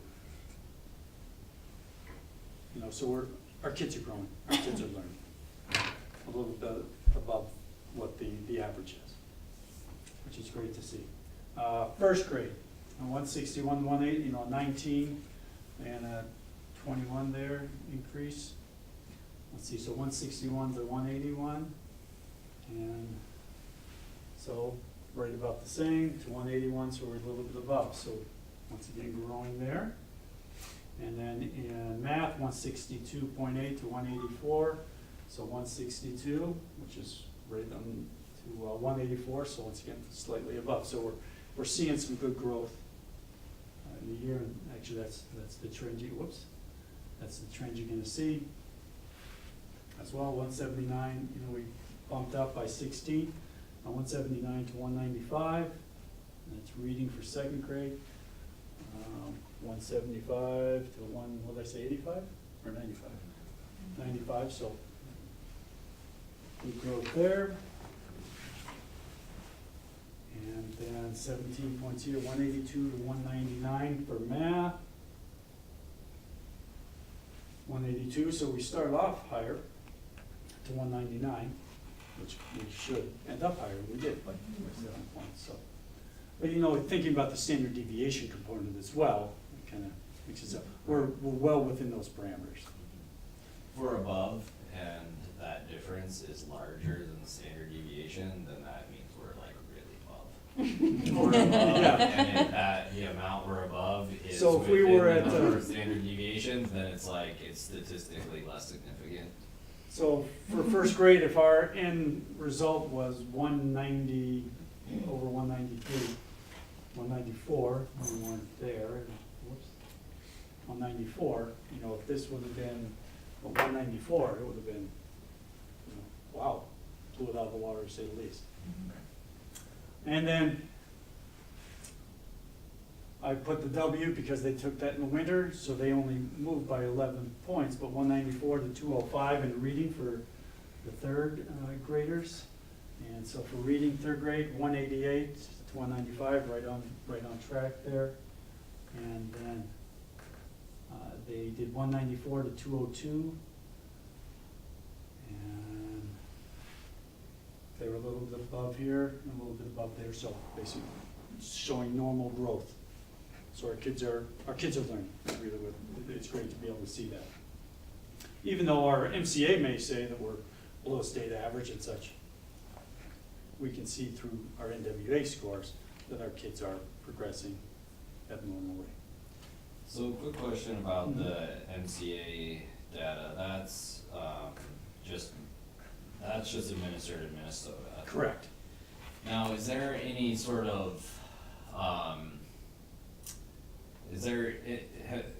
have the analysts been able to take those scores to compare them to the nation? You know, it's like, okay, well, great, you are right at the state average, so that's good, you know, blue number, but you live in Mississippi or New Mexico, and you're at the lowest spot in the nation. Right. So that's not that good. On occasion, Or on the world scale, you know. yeah, on Exactly. occasion, we do get selected, and it's typically 4th grade or 8th grade that they do that. I can't remember the name of the national You get, NEA. you always seem to get right at You least. remember what that one's called? NEA? No, we But don't. it's a national assessment, and it's typically, it's reading and math, and we have gotten selected on occasion. We'll get, you know, I get the letter early in the fall. It says, hey, you have been selected. So our 4th graders take an additional assessment, which is national. So we're looking at that. And that same national data is compared worldwide as well. Yeah, to go, that's a great question, you know, like, 'cause we're always looking at comparables. One of our great challenges here is, when I look at the data, I also think like Dr. Crandall made a really good point earlier, said that could be one kid. So what we have to do is we have to have a testing environment in the school where the kids have bought into the test. So where that doesn't seem significant that we get assessed one more time, if a kid's taking the MCA test and he's taking the reading test for NWA and he's taking the math test for NWA and then he does that in the winter and then he does that in the spring and then he's asked to do another test, the challenge oftentimes to improve test scores is to create a great testing environment where a kid's fed, well rested, and they've bought into the test. And so really that needs to be a focus of ours. So that continues, because if 5 kids are off or they're hungry, that affects test scores and data. Well, it'd be nice if they didn't have to take more tests, but if somehow the data could be extrapolated to the tests that are administered in other states to compare them, you know what I mean? But, I think it's hard because each state has its own standards to go on. Right. Yeah. So you don't get sure. to compare apples to apples in that case. Correct. So now moving on to something different, and it's called the North Star Report. This was what I shared with the board. We got the letter regarding middle school. Actually, we got one for the elementary as well. No Child Left Behind. Do you remember that term? Some of you may, some of you may not. That moved to ESSA, which is Every Student Succeeds Act. And the state has taken, so ESSA we need to report as well, and we get identified, for lack of a better term. And our state has called it the North Star Report.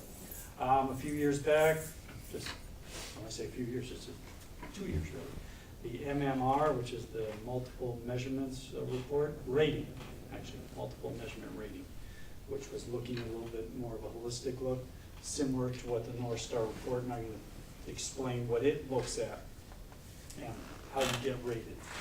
So, it's identifying schools and districts for support. Okay, so they prioritize resources, what are the most extensive. Basically what it gets down to is if you're at the highest level of need, they're going to provide you with more resources. And then they have a middle tier, they'll provide you with less resources. And then they have a lower tier, they'll provide you with like some staff development opportunities that you could go to. And then if you don't even get identified there, just keep doing what you're doing. That's basically what this is telling you. But really, they're looking at performance and the overall and specific student groups. All right, so we got to identify for specific student groups, which I'll be showing you in a second. So we have regional centers of excellence. Ours is in Mount Iron that we work with. Obviously, these are the support. So you can get it from there, our local school district, and then MBE, or a combination of those. So they have 3 indicators that they're used to identify schools. So I'll go through those. So stage 1, they have 2 areas. One is academic achievement rate. And that's the students who have met or exceeded the standards. Okay, does that ring bells? MCA scores. Met or exceeded standards, that's MCA scores. The other, and I don't have anything written out, we don't have this category. And so when I pulled up our status, they didn't even give me a definition, but English language proficiency. So there are 2 spots for this particular indicator. For the second indicator, graduation, and that's only the 4- and 7-year rates are included. And then academic progress, different from proficiency there, measures this achievement levels improved or maintained. So what that'll look at, remember I talked about the categories, exceeds, meets, partially meets, or does not meet. So if I, as a student, if I moved up 1 level or moved down 1 level, they put a point. So every child's worth a point. So if you're at the top level, you're worth a certain point, this point. And so depending on where you move, that's where they're using the academic levels. Component there. And then the third indicator is attendance, consistent attendance. So you need to be in your building 90% of the time that you're enrolled. All right, so our schools were identified. Cook County Middle School, they were identified as targeted. Remember I mentioned there are 3? There's compulsory, targeted, and then support. We're in the middle. So because at least one of the following of 3 average, group's 3-year average was below performance thresholds. on at least one indicator per stage. So of those 3 stages, they have to hit 3 of them, one in each of them. And so it was our group of students eligible for free and reduced price meals and the white students. And for Sawtooth Elementary, which is Title I school, they've been identified as support for one in, that was the academic performance. So we'll see where that is in just a moment here.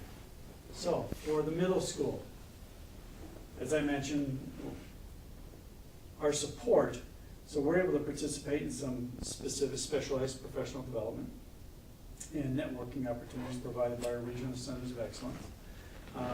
So in ours, so stage 1, we're below the threshold in math and reading.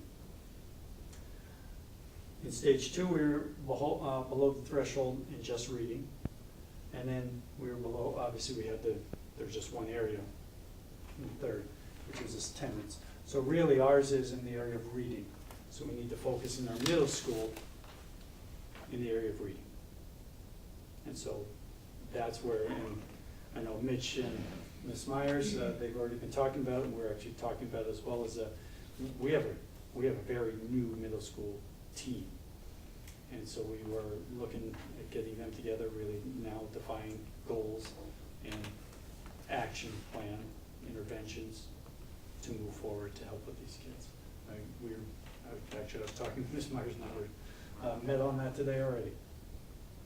So that's where the middle school is, and that's why you were asking what the areas. I remember why I did ask about that. So it was specific in math and reading. We were below the threshold that the state set. And then reading was based off of those points, that point component. So we either had not enough kids increased or too many stayed the same. And then the other is in the attendance area. For the Sawtooth Elementary, so once again, it's a Title I school, they were specific in the area of math. That they didn't, it was actually by 1 percentage point, by the way. But we were off. You're still below the threshold. You set a threshold for a reason. And so what they were able to go to some professional development and networking for the L&D. And so those things come across my desk, come across Ms. Myers and Ms. Doer's desk as far as what we can do to work with just our staff, obviously, to increase our. And remind me, so why is Sawtooth identified as Title I? Is it because The free and reduced lunch population. Okay. Yep.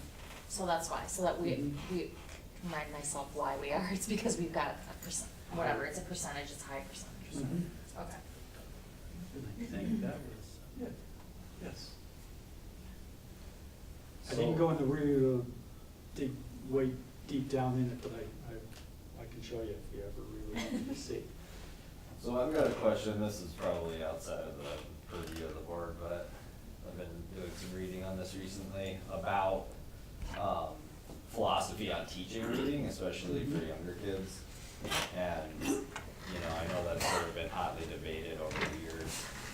And I'm just kind of wondering what the district's thoughts are on that and kind of what kind of strategies that we're employing for teaching reading, because there's this debate, this historical debate, whether you should be teaching phonics sort of as a core principle or other things that are less hard, hard meaning sort of strict, things like whole language and more interpretive thought and whatever.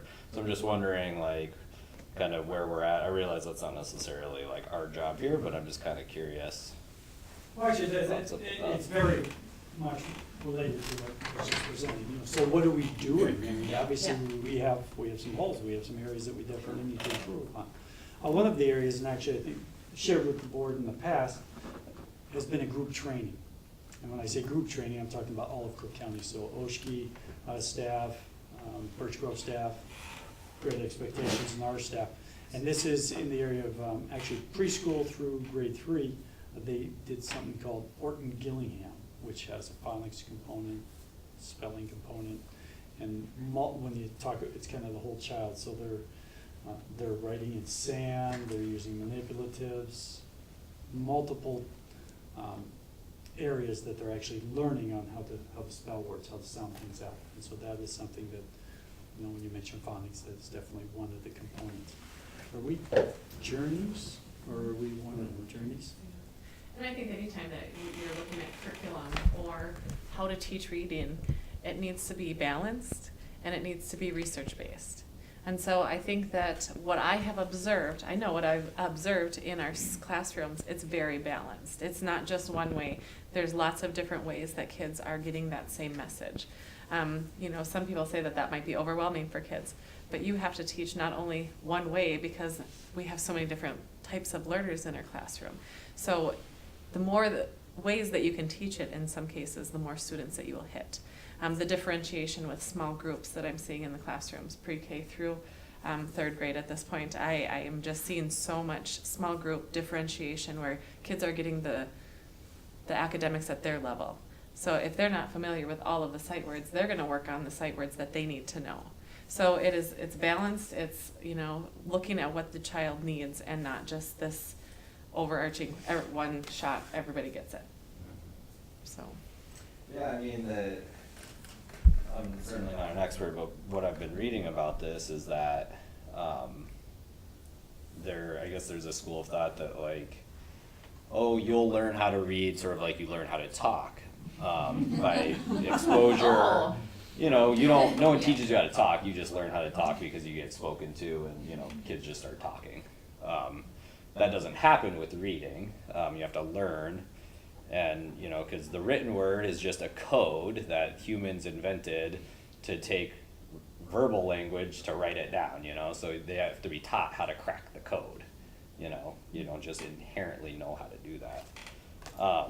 And there's just there's so much data, actual like scientific data, neurological data that shows teaching people phonics and actually how to decode the language teaches people how to read. And that's just you know, there's just so much data around that, and I know that data around, you know, look at the picture and guess what the word is, that's not as strong of a correlation, or perhaps maybe not even a correlation with actual learning. So that's just at the forefront of my mind right now. It's actually a good point. It's why oftentimes in middle school and high school, we face some challenges because lots of reading teachers are elementary teachers, right? And then when you get into middle school and high school, you have lots of teachers who are language arts teachers. And sometimes, you know, you'll go to a school and I'll say, so when you teach them, they're like, well, I'm not a reading teacher. I'm an English teacher. And really what you want is you want everybody to be a reading teacher. And so it's a good point about the phonics. And, you know. I mean, 60% is considered good according to these numbers, but you know, that's 4 kids out of 10 that aren't reading well, you know what I mean? And that's kind of like, you know, there's 10 of us in here, which 4 of us can't read? Right. You know what I mean? Exactly. And that's a pretty big handicap for your life. Yes. Oh. So So it's definitely actually, Ms. Myers and I, like I mentioned, were chatting today, we're looking at, you know, like, you could explain just kind of a reading leadership. The reading pathway, is that what you're saying? Okay, so a reading pathway looks at all students. It triangulates the data, so it's not only looking at MCAs on an individual or the MCAs on an individual. It looks at all the different kinds of assessments that we give to students. And it classifies the students. Are they an intensive where they need multiple interventions to get them to where they need to be? Where do they need the interventions? Is it phonics? Is it language? Is it writing? You know, where is their deficit so that can be targeted with a specific intervention, research-based intervention? Are they in the strategic where, okay, they need this skill, and then they're gonna make it to that benchmark? Or are they exceeding, where do they lie? So that those groups can be targeted and they can be intervened, or we can intervene in their education and we can close that achievement gap better. Something nice about a pathway is that it's there, the numbers are there, you know, it triangulates it so it's not just on gut or on one data point, and it looks at the whole learning aspect of it. There's a math pathway that also looks at, is it number sense? Is it algebra? Is it geometry? Where do they need that biggest push? So that's something that is gonna be coming to our teachers through data meetings and through looking at that data. But they need to also understand the pathway, because when it was first brought to me, I'm like, oh, I don't quite get this. How does this, I like to flow chart, but then once I got into the pathway of the details that come with it, it really made sense. So there's education pieces that we need to work with our teachers on at this point. But that can go into high school as a senior, where do you need that extra boost?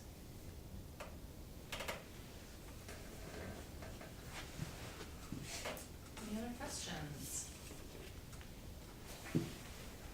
We get those other data. Yeah, the AP test scores, that would be great.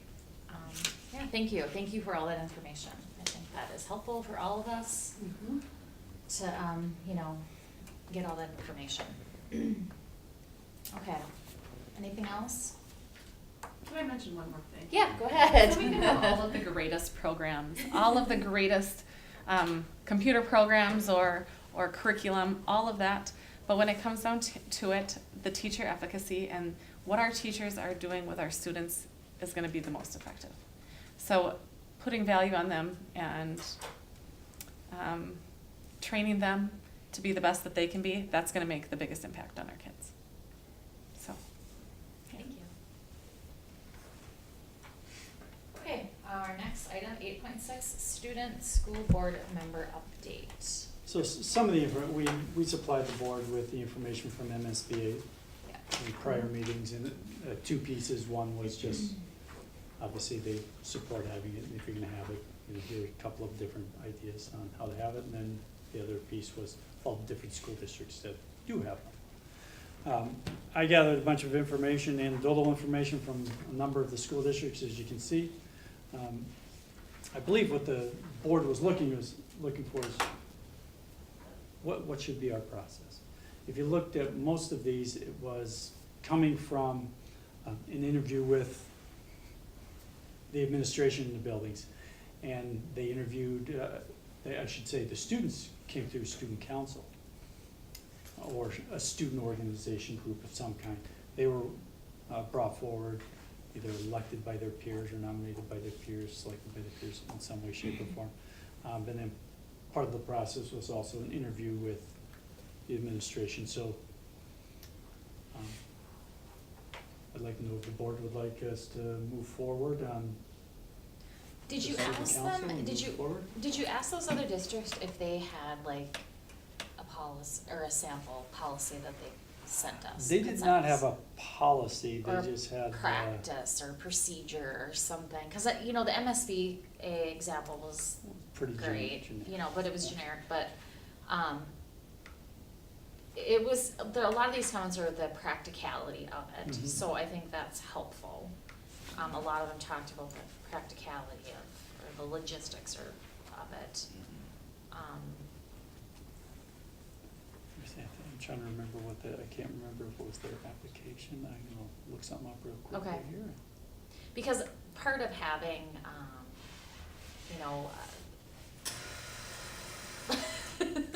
I think part of the reason why MSBA has the sample policy, I don't know if they consider it a policy or sample, is just to make sure that it's clear to us and to the student of what the expectation is. And it's like, so what are we looking for? Are we looking for somebody to come in and, weigh in on whatever it may be, or come in and, we have our student highlight on, or do we say, okay, we want you, like, every meeting, you're in charge of the student highlight, because now we have that as an administrative role. And say, okay, student highlight, that's you. You can pick, you can do whatever you want. It can be on this, that, or the other thing, and that's their way of providing input for us. So that's one thing that I thought about, try to think about. That's at the beginning of our meeting. I guess if there's other things on our agenda, if we felt that questions we wanted to pose to students, maybe that could be, we could do that at that time. But I guess when I was reading and considering this, I did get one. Okay, Because, and I did ask, you know, what was the process? Do you have a policy in place or procedures in place? This is from Proctor. It just states that this is actually kind of the request for applicants as well. But on there, you know, so the first, so student input is proven invaluable in many decisions, just kind of selling it here. And so looking for input, currently we're seeking junior candidates to start serving in the board this fall. Yeah. And then the next paragraph I thought was critical here, where it's kind of a job description. yep, As a school board liaison, you will be expected to attend as many meetings as you can, and that tells when the meetings are, during your term. You will sit at the board table with the school board members and be allowed to offer your input and ideas about topics on the agenda being discussed. This is a big responsibility, and it is hoped that you will take any and all ideas that are shared with you by fellow students to the meetings and vice versa. As a school board student liaison, you will also be eligible for a major, and then it talks about the scholarship. And then they do have a list of roles and responsibilities. You will be required to understand the rules of public meetings, understand what information can be shared at public meeting. This will require that you meet with building principal, superintendent of schools to review how the public meets and operates, and data privacy laws. During the meeting, your input is valuable, as it was mentioned before. However, elected board members represent the interests of their constituents. Discussion items which appear on board agenda need to be discussed by board members. Board members will ask student liaison members to share their thoughts on topics on which the board would like student input. You will be required to be respectful during meetings and represent the interests of the student body. You will be allowed to share information with the board during the board comment portion of the school board meeting. And then just tells what the term would be. So a little bit more yeah, that's a good, job I like- descriptive type. that's a lot more Model. specific. Others, as you saw, if you read through that list, a lot of them were, they come in and say, hey, now we're, whatever, this time of year, oh, there's a girls' basketball game and a boys' basketball game on this night, and the ski team is doing this, cross-country ski team is doing this. That's our, we're having the dance next, this month. And they kind of gave the report. And then a lot of them waltzed out, and it sounded like too. Right. My experiences with student board members is that it's the experience for the student. And not necessarily to be a part of a board or anything like that, but it's the experience to understand what a board does, the meeting procedures, those types of things. So, what a great experience that we could offer a kid here. And through the application process, student or maybe there's a student vote even, where, you are all elected by different areas. Maybe they get to have that vote as well. But I would definitely recommend it, with a structure in place, with parameters, like you said, that policy. I think that's a great thing. And actually, that's, I don't know if you read the one, it was probably 20 years ago. It was actually up in Chisholm where they had a student who kind of took over the meeting in some cases. And, but if we have it listed where their input is valuable, Yep, invited yeah, versus, hey, blah, blah, and then they get on their Right. soapbox. right. Yeah, well, right, I mean, it goes both ways, anybody Correct. could do that, but it's sort of like, And then the chair can also, yeah, exactly, like, you can't, Yeah. yeah, that's, I mean, there's always that risk, I'm not sure Mhm. about that. I mean, I think everything that Ms. Meyer said, I agree with that. I also think that if depending on, we might be able to elicit some useful information from this person, depending on how we engage them. I mean, getting sort of a superficial update, these are sort of like the things, the calendar going on. That's great, and it's a good experience for them, but maybe there's ways that we can tease out some more real feedback on some of the decisions that are being made, a la, cell phone policy or Yeah. culinary arts space, whatever it Right. happens to Right. be, and we might be able to get something that we could really dig our teeth into. for example, like the goals, when we're setting goals, and the board looks at these goals and get their input too. Are these realistic? Do you feel that, that what we're setting here is realistic as well?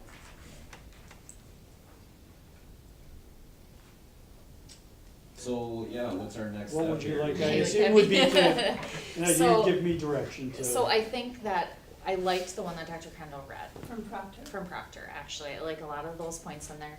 I would say I would like to open it up to the whole student body. I don't wanna restrict it to just student council. Mhm. I think it needs to Do be. you want it to be a senior specifically, That's juniors hard. or senior? Think about the training. So if we were to get a senior on board right now, we would train them and then. And they'd be in 6 gone. months we'd So I be don't training think it would be others. a good fit for a senior, but I do think that, you would think that a junior would maybe be the best, not that a sophomore wouldn't be prepared and ready to do that, but,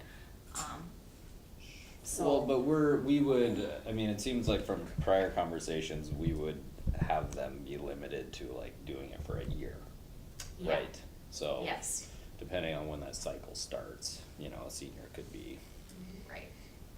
'cause I think that's the reality we're gonna have is it's gonna be a revolving door. It is gonna be a revolving. Well, and their, And it their should be. involvement It should in be. all these Sure. other activities is going to be limit who's Who's interested? interested. Who has Thursday nights at 5 p.m. available? Yeah, Right. every month. So I think let's get a firm job description. Okay, design that. Design that, get that, and you've heard our, thoughts, and even maybe before our next meeting in December, maybe you could send out a draft, and then we can not reply all. We can send back specific comments to Dr. Crandall only, if things, and then, possibly come in December and maybe approve something, and then at that time, with that just description also, like a job posting basically, or Yeah. position posting. So have all that, so potentially we can look at it December and get it posted, and we can have, start relatively close into January and, have them be on. Could we decide right now what we would wanna do in terms of how they're elected or appointed or whatever? The Yes. question is, how active is the student council? I have no idea. It's new, it's And It who's started taking- up with Ms. Rebelke, they've Yep. been meeting, once a week. Really good group of kids, but yeah, it's in its infancy. I think there would It's be new. value in listing. We can elicit them to help with the process of selecting from the entire student body. Yes. Does a board member wanna be a part of the interview with the student, or do we wanna have our principals, take on that role, or what, or do we wanna request a application letter that we get to take a look at? I can provide you with some of I've got some questions here from this Okay. Proctor one, so I'll provide those, and if there's something that you don't see that you would like asked or Mhm. requested of whoever the applicants are, and we'll get that information as well. Sure. Yeah. What do you think? Yeah. Yeah, I mean, well, what's y'all's appetite for them holding an election? Oh, having the student body hold an election. Well, they have to see that, what is the value to the students to have, to the student body to have a place at this table? Otherwise, the Yeah. election, We have to get them to I- buy in.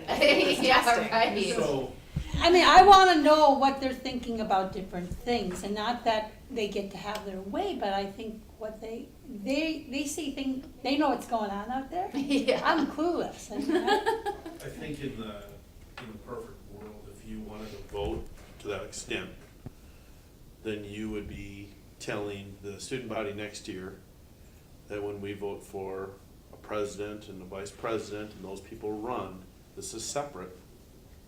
And that person's on that ballot, so that this isn't a totally separate thing that's part of that whole process, so that it's, so that kid has really thought through that process before they even got to the point. So the kids are voting for somebody who understands, they understand what student council president is, they understand what the student council treasurer does. So I think in my opinion, you're looking for next year and that process. There's a lot of value in it. If scholarship committees, and I've been on a few, and I don't know if any of the board members have, but on the scholarship committee, they're not looking just at, oh, they got a 4.0, we're gonna get them the scholarship. They're looking at the whole child. And so, not just scholarships, but even going to schools. We had a friend who, their child, very good, you know, probably a 3.9, if not a 4.0. But what got her close to full ride was the fact that she was a camp counselor. She did that deal where you did a lot of service work to get like a ski pass or something like that. Yeah. Like You know, incredible those types of exchange. Incredible things. Yeah, she exchange, did yes. incredible exchange a couple of times. But those are the things that got her scholarship at the college that she attended. Not the fact that she did well academically. Yes, that helped, but it was her outside duties. Being a member on the school board would be something along those lines. At the same time, you would be eligible in your senior year for scholarship and to apply for that. So there is a lot of value in that, being a member. So we will work on getting the job description and get that Okay. out as soon as I can, and then along with that, a separate document will be questions and criteria, and so three of us will work on that and get that there. Does that sound good? And if anything else comes up, if you think of something, shoot me a note and we'll put Okay. that in as part of the process, yeah. Okay. Good. All right, 9.0 personnel items. 9.1 to approve the hire of choir music teacher Cindy Johnson at .23 FTE MA plus 10/E. And you should have gotten the sheet. Yes. The .23 is reflective of the remainder of the year. So it's the same amount of time that we had originally set up for someone who was gonna start the year, which was, I think, a .31 or something, so this is what's remaining. Thank you. I'll second it. Okay, any discussion? I was kind of excited when I saw the years of experience and level that we're bringing in, 'cause it's not always that great a candidate pool available in our area. And we interviewed two people with Mhm. similar credentials, so it was Wow. very impressive Uh-huh. that we had two people. Yeah. Okay, any other discussion? All those in favor, please say aye. Aye. Opposed, please say nay. Motion carries. One absent. I'm happy that we only have one personnel item on. That's good. Are we, I'm gonna ask this question, are we fully staffed right now? That doesn't sound I'd good. like Technically, yes. Okay. All right. 10.0 is administrative reports. How many job postings do we currently I- have out there? I thought we were good. I thought we had I think we're done, unless, well, we may have a, No? reduced. we don't have any job postings out, except for maybe Paris, technically. Technically speaking, yes. Okay, so paraprofessionals, that's it. All right. We do have, just so, So to advise looking the into your board, we do crystal have ball. one of our staff members who is doing the research right now as far as looking at retirement, Okay. and so we may have something at the next board meeting that we're gonna need to act upon. Okay. And so that's why with the technically piece, so. Yeah.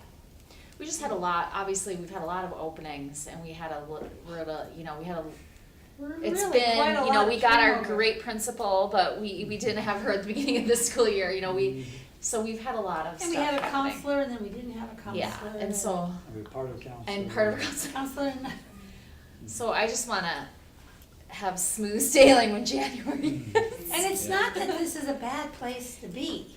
No, It- we're spending, it's we're spending, complicated. we're spending $13,000 per student. Yeah, exactly. We're fantastic. We are.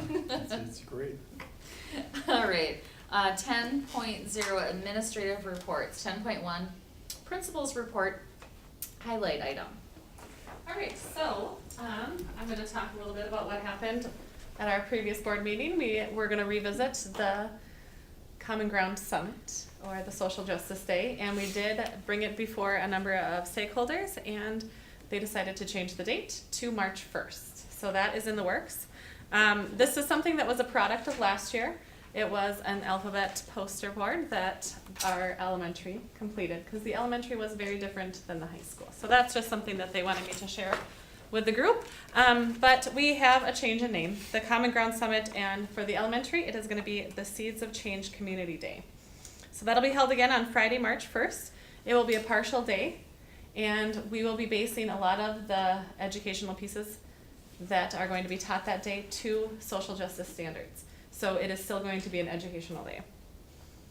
Separate committees are planning the elementary and the middle school, high school activities in order to be developmentally appropriate for the different age groups.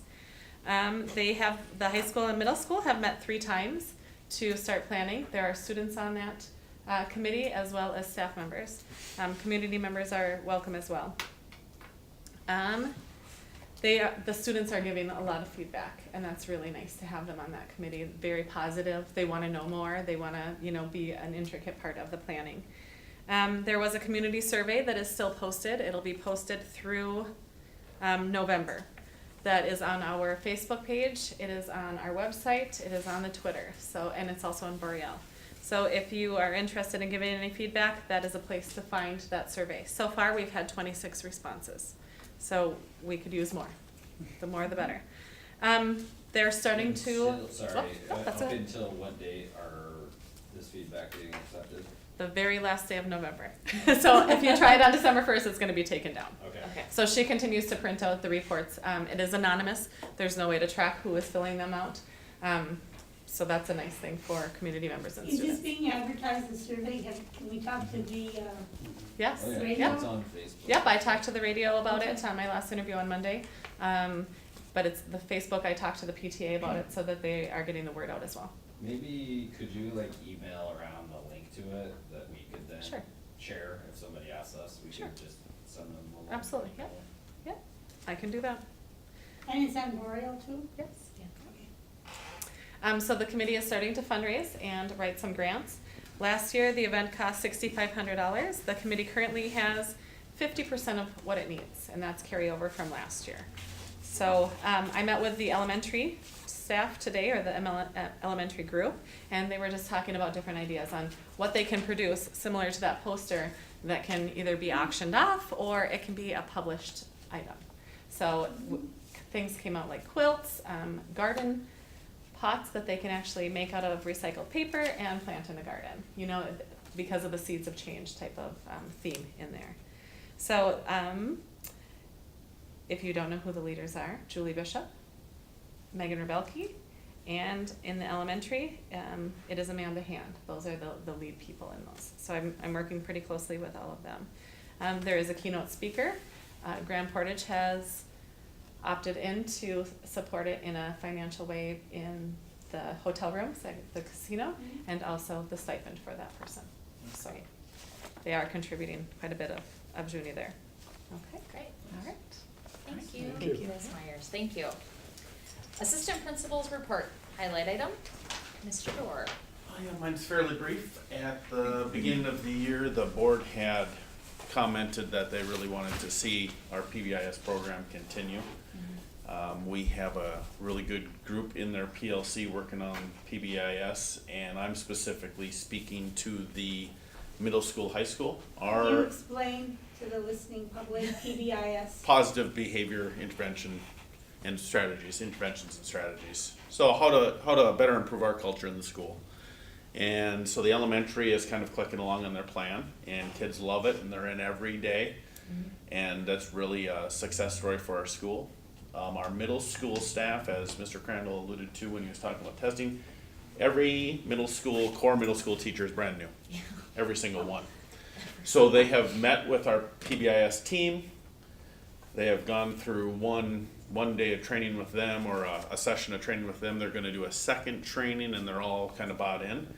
And so we'll have some different strategies for the middle school, and that's really going to be our focus, because we know if we can get the middle school kids 6th, 7th, and 8th grade bought in, then that will carry through into the high school. And then we will be meeting with high school teachers as well. But we want you to know that there's been significant time into that.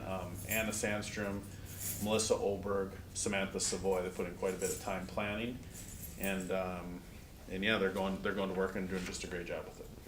Great, thank you. 10.3 Superintendent's Report highlight item.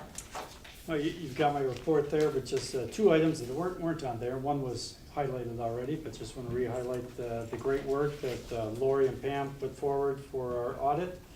I know Lori did a heck of a lot of work real fast because she had a little vacation in the middle of that, but at the same time, she was still answering emails on occasion, and Pam put together a lot of information as well, so just great work on both of their parts and that's one of the reasons that, the report went so well, is exactly based on their work. Another piece, just talking, Board Member White, you talked about me going to a superintendent meeting, so I was at one yesterday. And Cook County Schools was highlighted. We were highlighted. We were highlighted by Greg Honkala. He works out of the Northeast Service Co-op, and he's our person who will do mock OSHA drill or walkthroughs. And say, for example, we had something in our building facilities, and we were, hey, would this fit under health and safety? He'd be the guy who'd come and let us know and give us the approval kind of deal. But he was doing a walkthrough here at our site, and he was wearing his bright yellow jacket, and he had his ID on, right there in front, and he was walking in our school, and he got stopped by one of our staff members because he did not have on the yellow sticker that said he had been, checked in through our school. And so that was Very something, good. he highlighted that All right right. away, because we were talking about overall safety throughout districts, so that was just nice to, for all the other districts to hear about how our staff is looking out for our kids and the best interests of our buildings.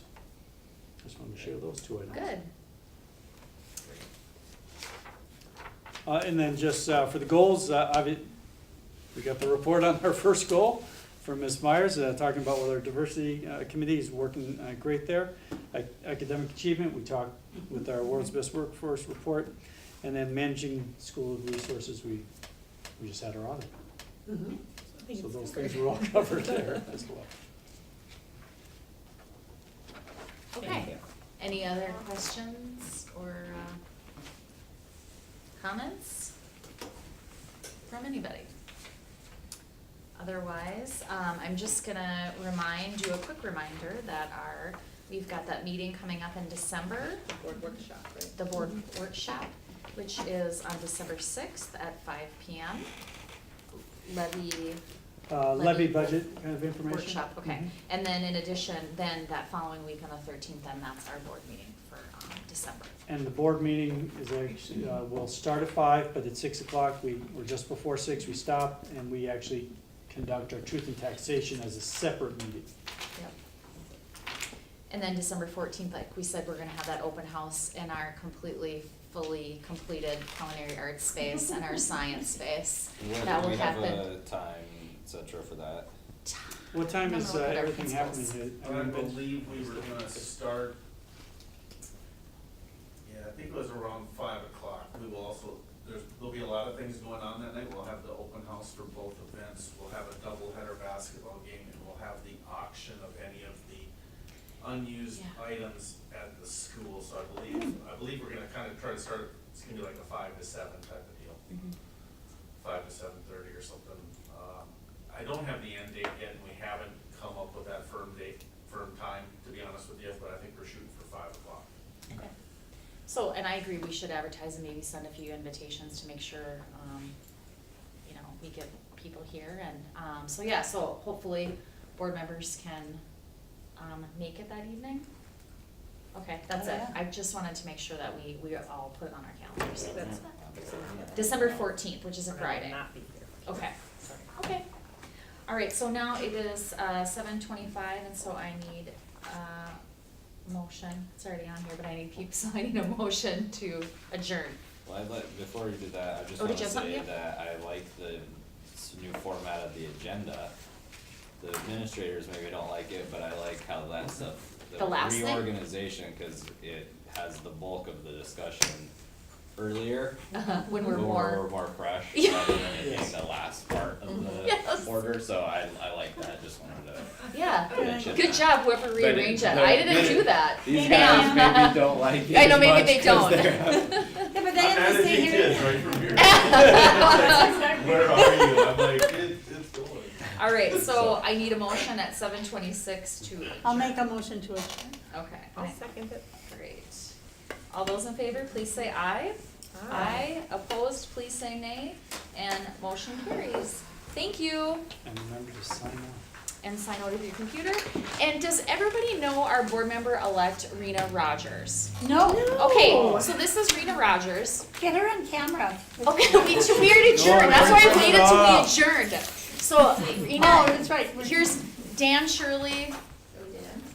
He is, tell what district you are, you're West End. West End, I know. Lutzen, Tofty, Schroeder. Yeah. Pike Lake, Sauber Lake. Yep. And then both I'm Deb Deb White. White, I'm District 1, Grand Portage, Hoagland, East Colville, I guess, but yes. Yes. I'm Carrie Hansen, District 2, Cropville, East Grand Marais. Does it say District to it? Oh, it does. Yeah, and I'm Sissy, and I'm Maple Hill Gunflint Trail. I was I'm wondering four, who so- she was. Rena Rogers, so she'll be joining us for January. Yes, Mr. Gettle is done. So- Does anyone want an audit vote before you get back to the office? No, I have. Boy, I've been dying for one. I will take one. I'm sorry. I need to ask you. I do want one.